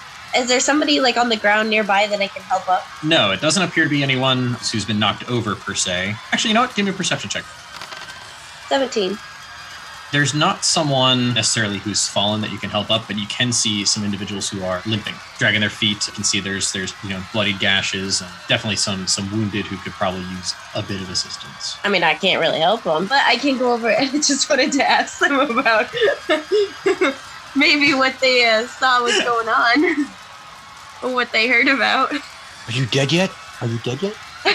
Yes, Penn's first thought. He goes up to the first one and goes, how badly are you feeling? Do you see any lights? Are any of you seeing any bright lights? Keep going. Keep going towards the light. You're doing great. Just keep going towards it. You're doing awesome. Well, the light's back there! He just kind of shoves you off and just kind of keeps limping down the street. Help me. Just kind of rest of the crowds of people, and he stumbles a little bit and picks himself back up, and you see his leg is not doing so hot, and he's just kind of, and then he kind of gets lost into the crowd. There are people from the surrounding districts even who are kind of heading easterly, they're moving away from where they were, trying to go towards where they know they can even exit the city if they have to, and it's kind of just adding to the chaos of kind of where you're at this gate into the inner district. Well, since there seems to be nobody here, right? Pen's just gonna continue into the scuffle. You do make it into where the guardhouse area is, and it's familiar. It's the place you actually managed to get temporary paperwork turned into less temporary paperwork. Unmanned, kind of glancing around. There's no real equipment left inside. It looks like whatever guards had started off here took what they could and went in. But now you can kind of see the dust and the soot and the ash are starting to kind of settle down and starting to slowly rain down speckles of white as you make it through this gate. And now we're going to jump over to Renningham. Did I make it to the well or no? You hadn't made it to the well yet. You made it about halfway when you heard the explosion and got to see the fire. Even as short as you are, the fire is tall enough. And you can kind of guess that it's like, oh, well, you know there's a market on the inside of the inner wall. Mm-hmm. Judging from about where you're standing and where you can kind of see, if it's not in the market square, or like the market itself that's, going off, it's right off to it, or right offside of it. So you can just kind of judge already. And it's like, it's not a place you don't know. Like you that's where you spent a lot of your time would have been, just off the market district when you lived here in past life. Yeah, so I'm thinking with that big explosion, what are the people around me running towards it, running away from it? Do I see? Oh, they're running away. They are running towards the market that you were heading to get yourself some water. And then also you can see a swarm of people starting off, uninjured and plainly clothed, and then increasingly people who are covered in dust, covered in soot or ash, some who are wounded, bloodied, limping. Right. See some people helping each other, like kind of carry their wounded friend along. He's got a gash on his head. Right. That kind of deal. Mm. And the people from the Golden Scepter district and even some of the districts west of you appear to be moving in your direction to try to head towards the front gates. So the swell of the crowd is kind of pushing me that way.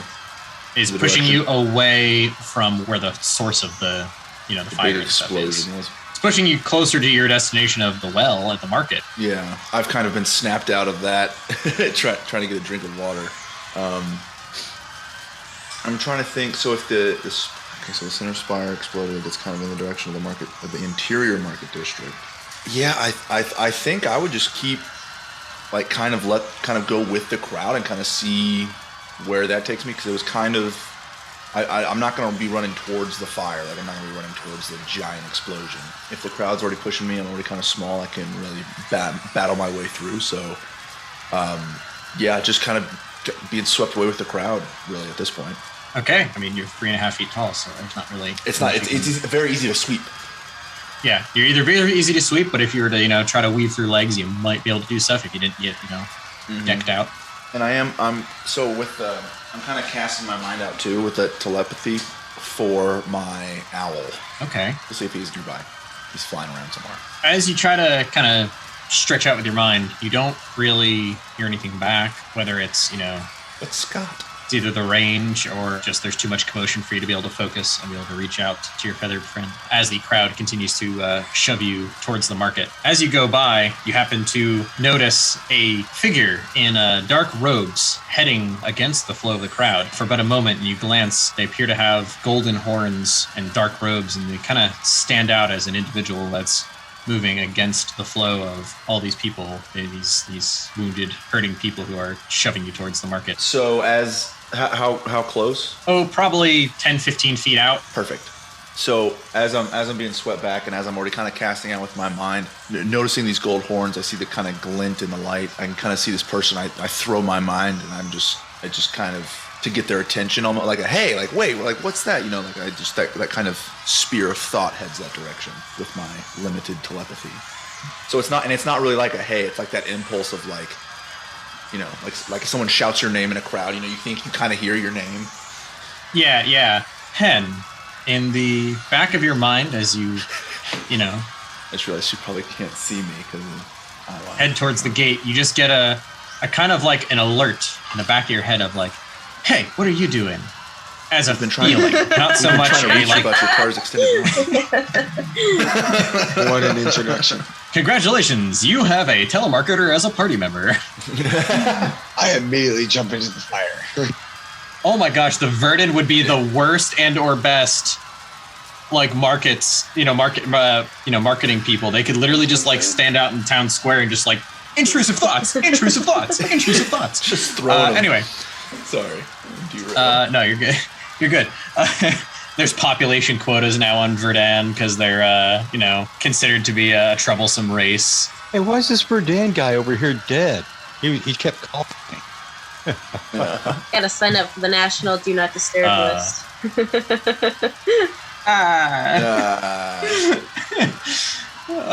Okay. So yeah, for a fraction of a second, you get this like, huh? But you've got a goal in mind now.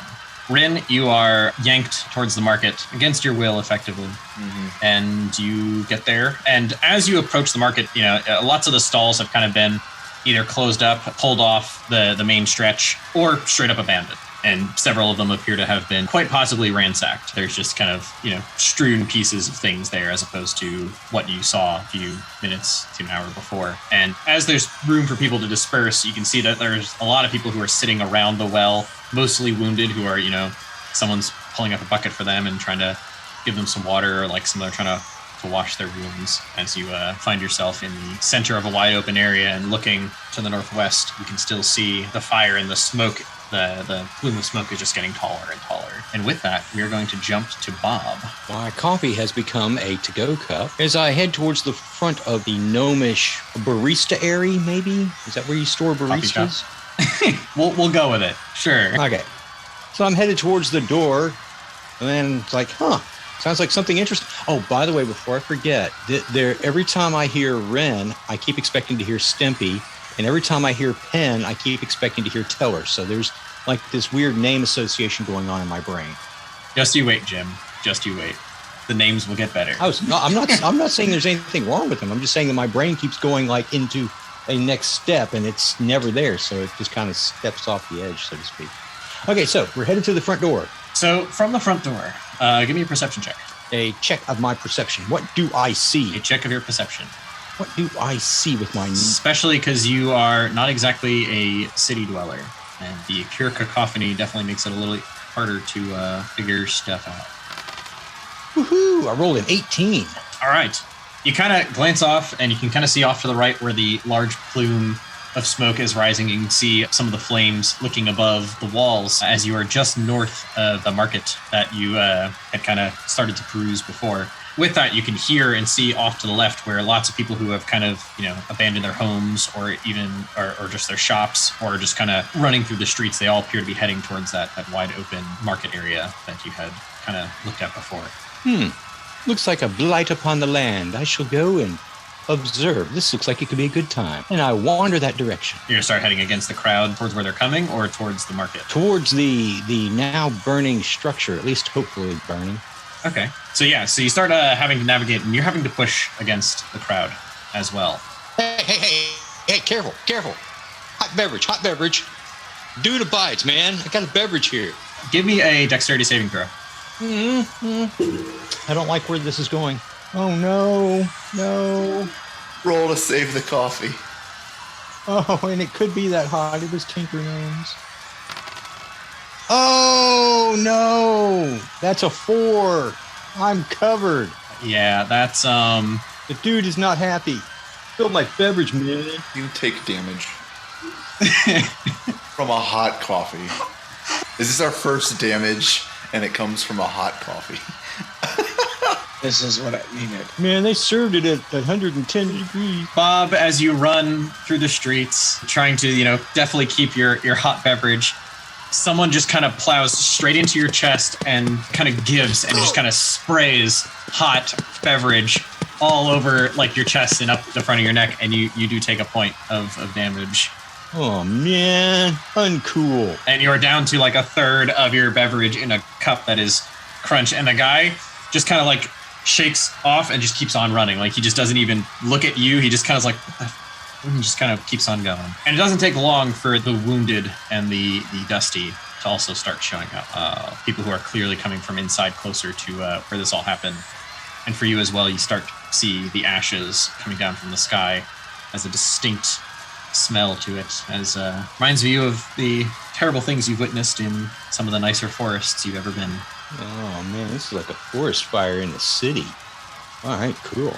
Let's continue on our path as the walking wounded run by me, and I just kind of go, yeah, I'm not going to heal you. No. No. Stingiest healer ever. This is gonna be great. Why heal when you can recycle? Anyway, Everybody has a purpose eventually. Anyway,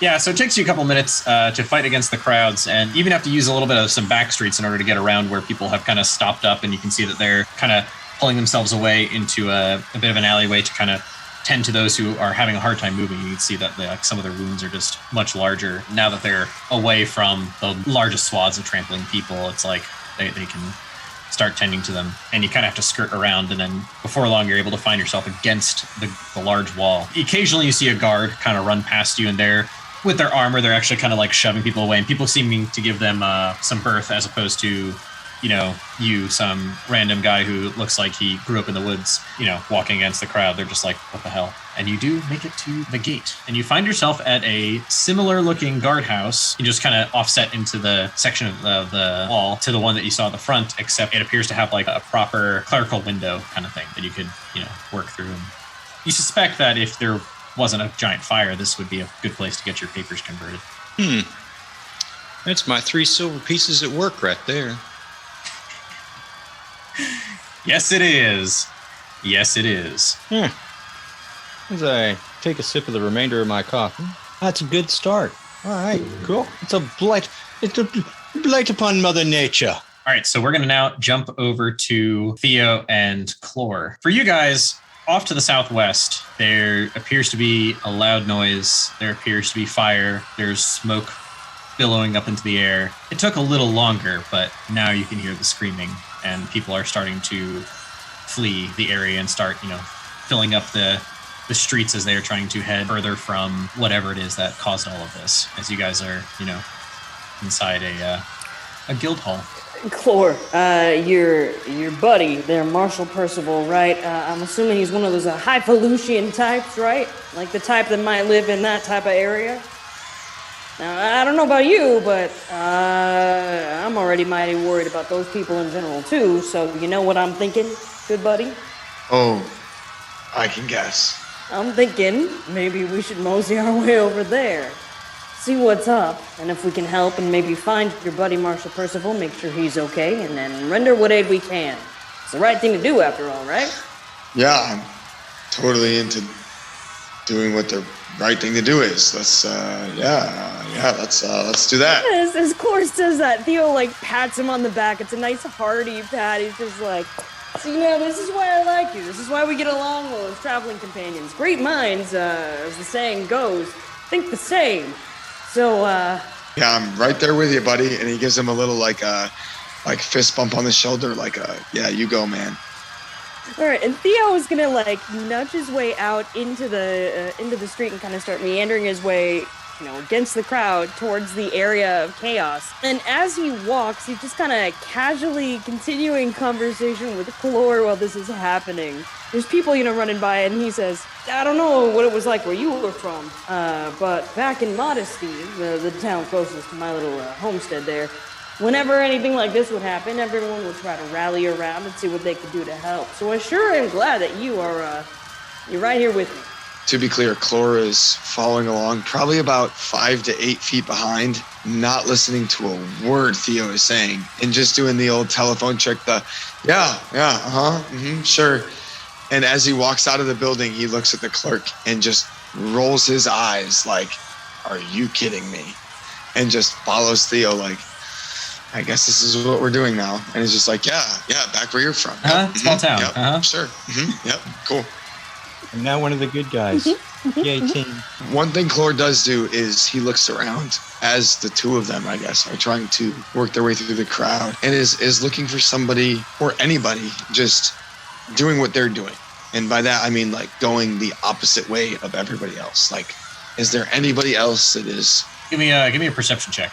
Gonna be a hero or try to walk against the crowd and move the right direction, or is everybody just completely moving the other way? Perception check. We have an 11. It's really hard to tell. So, not for not trying, as you kind of make your way through the crowd and people are pushing against you and shoving against you, and You can kind of see where different parts of the crowd are flowing at different speeds, and it might look like, there are people trying to move against it, but it also could just be someone may have tripped and fallen, and now people are slowed around that particular spot. So Chlor's just going to keep his hood up and just follow Theo, and I guess that's what we're doing.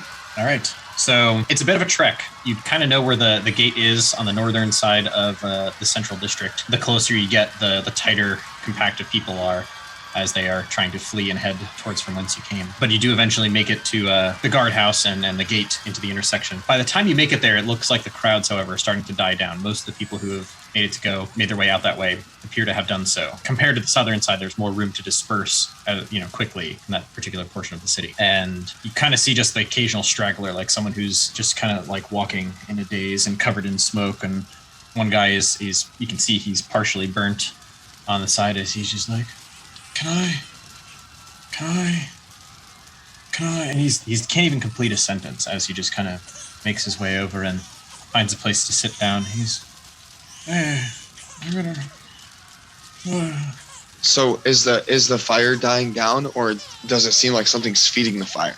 Like, is there something like actively? From where you guys can see, it looks like the fire is still kind of going. And now that you're, inside the gate, this is clearly one of the taller spires. It's south of you now. You guys haven't been on the inside district yet, so you're not really sure exactly how to get towards it. But it is burning. It is burning bright. It is burning hard. And you can see that some sections are even starting to cave slightly on the upper sections of this spire. Now we're going to jump back to Penn.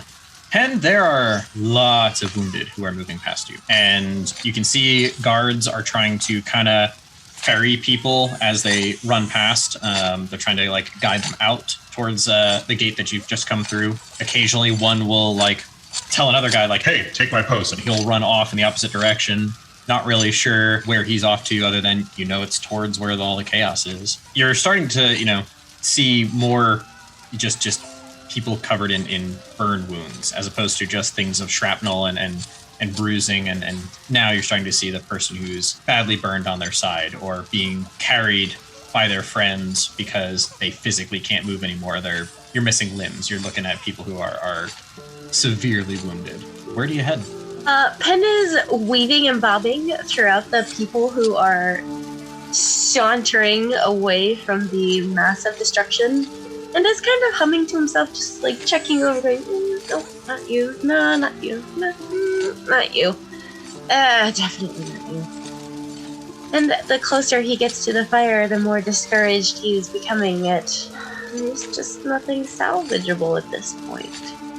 As you meander your way north, you're starting to see more and more debris. There's large chunks of stone. There are pieces of wood that are burning and smoldering off to the side. The ash is starting to get thicker. Every so often, some of the wind seems to blow in such a way that the dust and everything else from the explosion kicks back up, and now it's mixed with ash. And so what was a brownish haze is now brown and gray, and before you could maybe occasionally make out a silhouette of someone, it's now the wind blows a certain way and you can't see anything for 10 feet.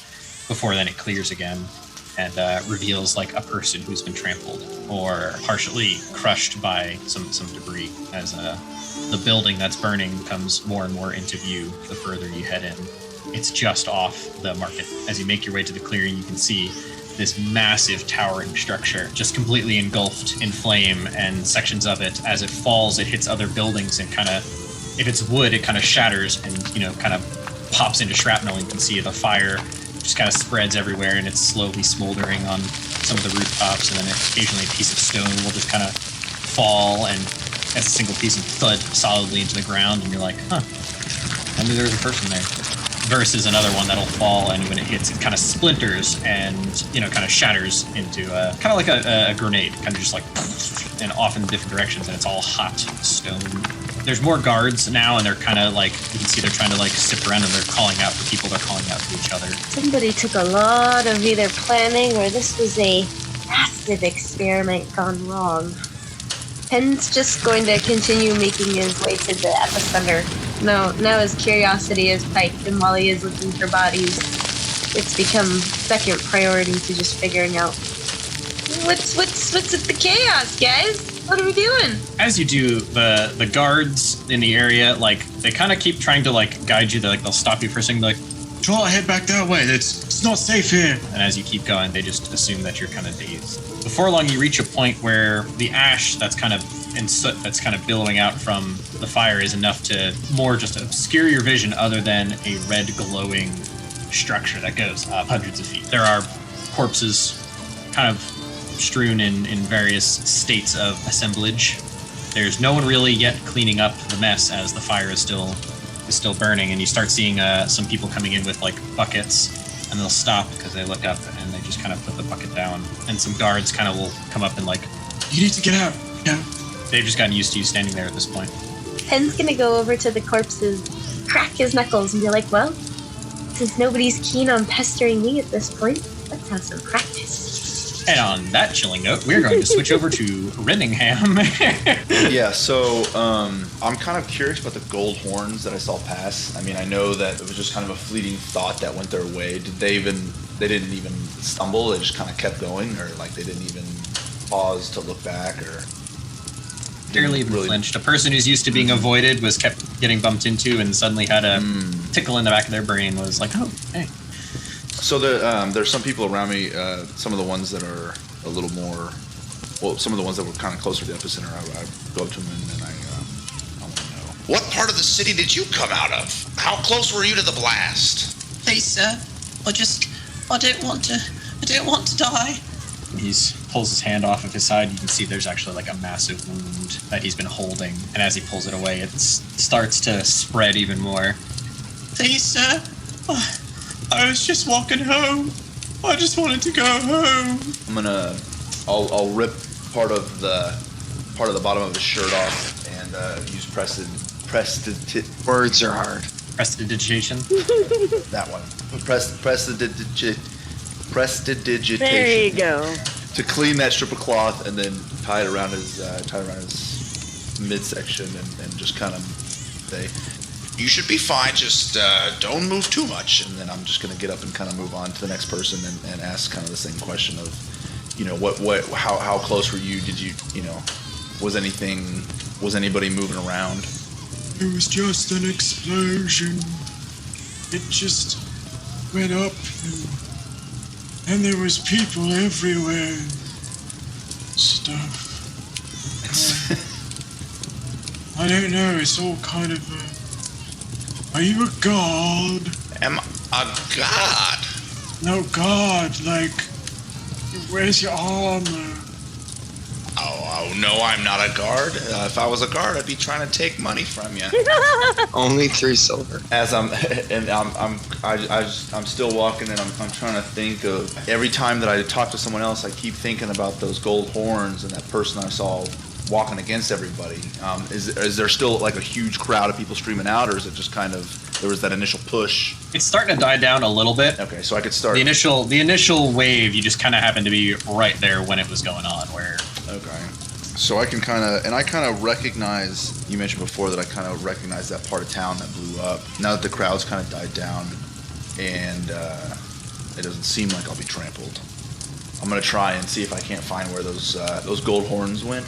okay, you start heading back, the direction against where you knew the crowd was coming from, and it doesn't take you long to find yourself at the gate into the inner portion of the city. And once you get beyond the gates, you can see it's pretty barren. There's not a whole lot of people. There's some guards. They're still directing the occasional stragglers. Occasionally you see them kind of helping some people along. And as you kind of come through, one of them is like kind of gestures to you like, There's no place for a kid.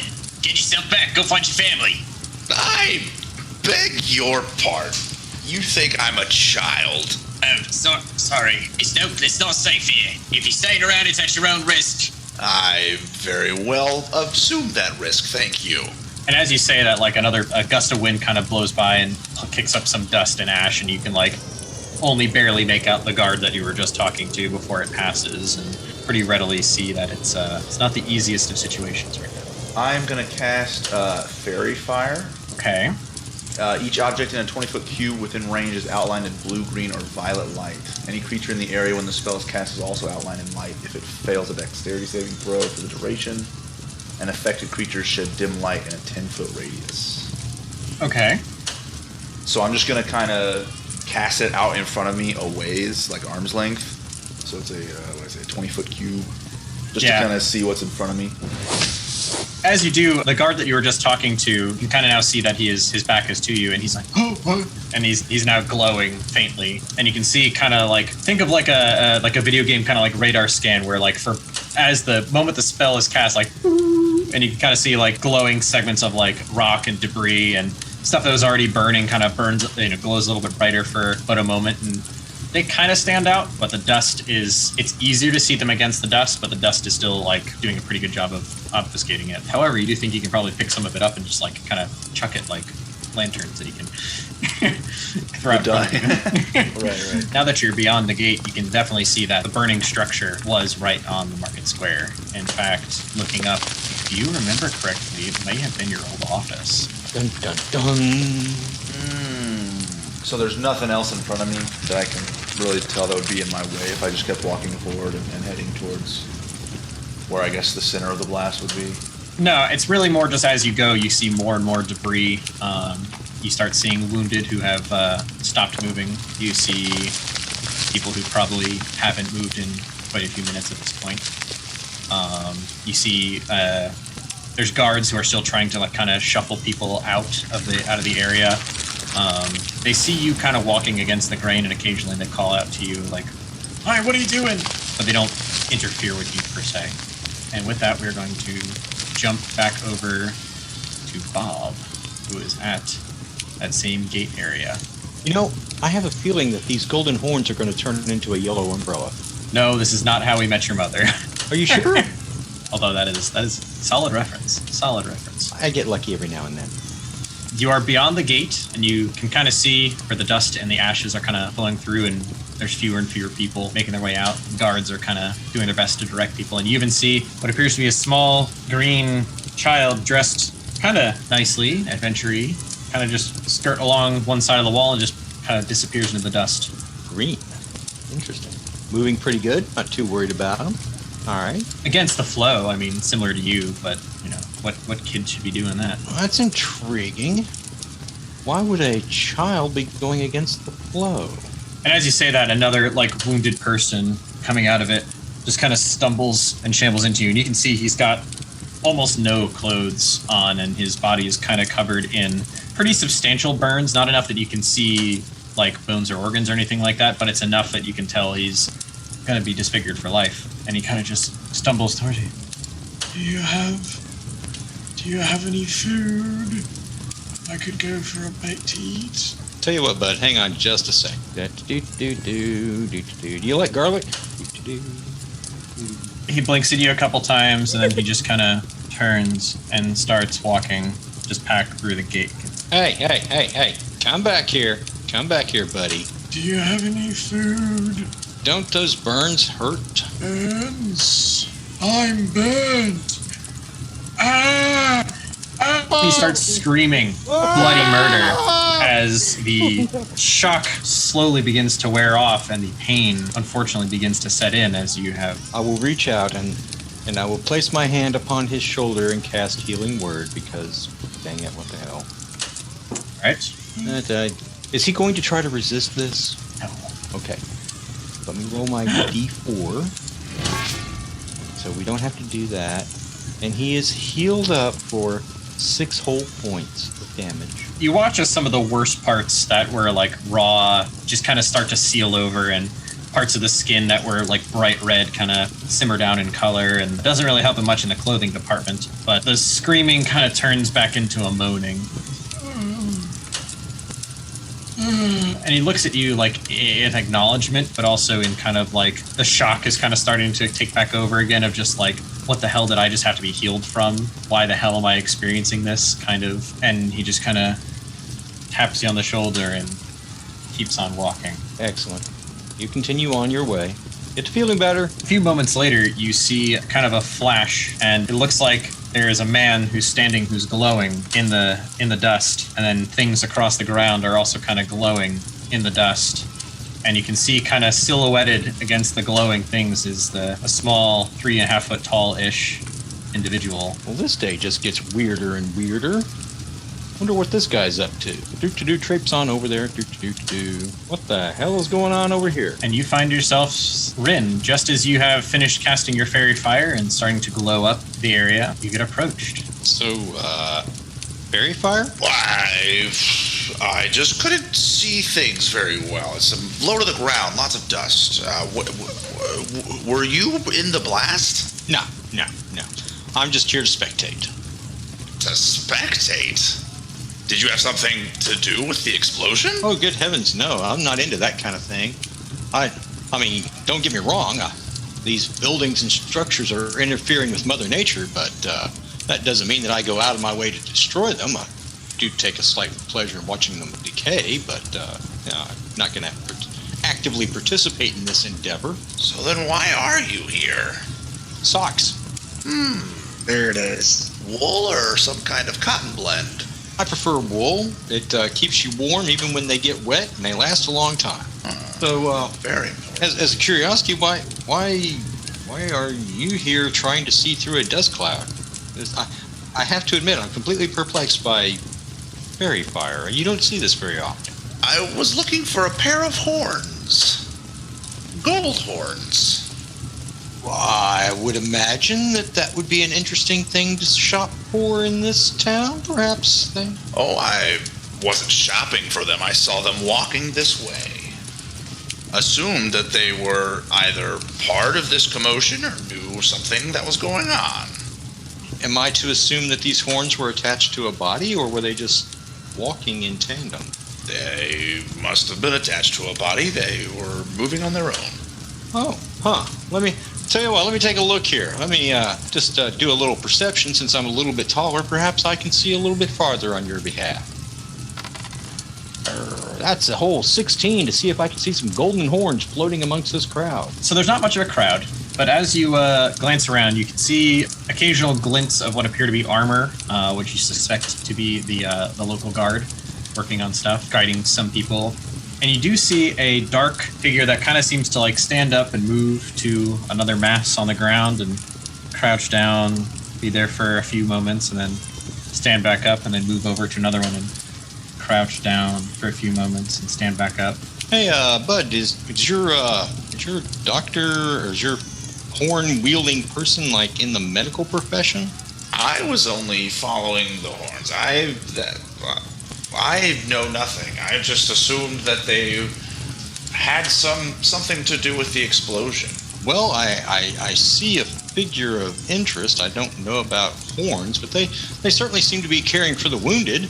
Can I see them as well? Now that he's pointed them out, you can kind of make out like something that what you think you see looks similar to what has just been described. And it's within... They're about 30 feet from you. We're going to jump over to Theo and Clore. You guys are coming in from the northern side. Swarms of people have been lessened. The wind appears to be coming from your direction, so every so often when a gust comes by, it actually reveals more of the burning building, and you can see thicker billowing smoke as parts of it continue to erupt in flame, and other sections kind of continue to cave out as structure burns away, as the plumes kind of head southerly. Okay, well, as they approach, Theo stopped talking about the time when Miss Mabel's cow accidentally knocked over a lantern and set a local barn on fire. Oh, And that was the biggest fire. Fire, yeah. Mm-hmm. That was the biggest fire that their small town had ever seen in years, since the time when the former mayor's cat knocked over a candle in the middle of the night, or so that was the story, but everyone really knows that it was part of an illegal liaison that was going on. Yeah, or that's the mayor, rumor, yeah. at least. Yeah, the mayor, yeah. Mm-hmm. He's kind of sobered up as they approach, and he's getting more into serious business mode, taking into account exactly what he's seeing. He's never seen a fire this big before, or this much destruction centered in one place. And what Theo would like to do, aside from suggesting to his friend Clore that they keep their eyes peeled for his friend, Mr. Marshall Percival, just in case he's in need of assistance, is look for the nearest guard or seeming person of authority to offer their aid as well. Yeah, we should find a guard. Wait, a guard? No, I think, no. I think we're good. Just find, I think there's people over there that need help. Let's just go that way. And Theo follows the pointing of his hobgoblin friend, and I'm assuming that Clore was pointing at the apparent doctor. Does Clore see anybody writhing in pain or making a scene or carrying bodies or like what's the nearest point of distraction? You do see some guards that are assisting people and trying to like move them along or guide them out and like point the occasional straggler in your direction because you guys are coming from the northern gate. And you do see occasionally like some of them will even like come beside someone who's like kind of limping and they're like, come on, and they'll loop an arm around and just kind of help walk them along. And gosh, being able to stand helps me gesticulate. Is there anybody not a guard that is helping people or? Not that seems to be taking any real authoritative action. It's usually the guards are like, hey, go help that person to a random civilian. And the civilian's like, okay, I'm going to go do that because they're kind of in shock and listening to blunt direction is the easiest way to handling those things. However, as the wind continues to change and shift, you can see that the flames continue to climb and you can now hear creaking within the structure as you guys approach. Well, that ain't good. So Clore says to Theo, I don't think we need guards to know what's going on here. Let's just find somebody around the base here and get them out of here. I think we just need to help them get out of here and I think away from the guards. The guards are going, yeah, we should go that way. We should bring them that way. That makes sense. And then we come back, we keep the process going till we've assisted, till it's too dangerous to assist. I like the way you think, pal. Oh yeah, or we just get them to safety and yeah, sure. Sure. All right, Theo would like to look around for the nearest apparent such person and or group of persons that may need that assistance. All right, roll me a perception check. All right, my first check of the day. Let's see here. That's a 10. That's a whole 10. We're crushing it. As you continue to go, like you're not seeing many people that you can help. You do see guards, and however your good friend Clore is like, don't worry about guards. Let's go find people to help. You do see the plume of dust, and that is also now filled with ash and smoke. It's kind of hard to tell, but you do hear noises like people moving and shuffling. Look, I think there's a person over there. Let's grab that person. Whoever it is, that's that one. That person right there, that one. Sure, shooting. Sure, absolutely. Sounds like a plan. Get them really far away from the guards. I mean, the burning stuff. Yeah, that way. And as Theo and Clore enter the plume at the base of this structure, and Rinningham and Bob also enter the plume and close in on Penn, who is absent-mindedly checking bodies, the creaking of the burning structure turns into a much louder groan, and you start to hear a crunching noise as we wrap up for tonight, and we will continue. Oh, 2 weeks. Come on. Oh, right no. before we all get crushed? Oh, man. Roll dexterity saving throws. Hope we You don't can't have the party, rocks fall and the party dies in the first session. Come on, guys. We saved that for the Okay. second. The start of the Run second. away. Run away. Yeah, I did tell you guys to make 2 characters, right? Like that. Oh, that's why we have. Well, thank you, DM. That was super duper fun. I really like that. Yeah, it was. Yeah. All right. So, thank you for joining and making this a great inaugural stream, and I hope you guys come back. Yay. Funness was had. Yes. Yeah. Thank you.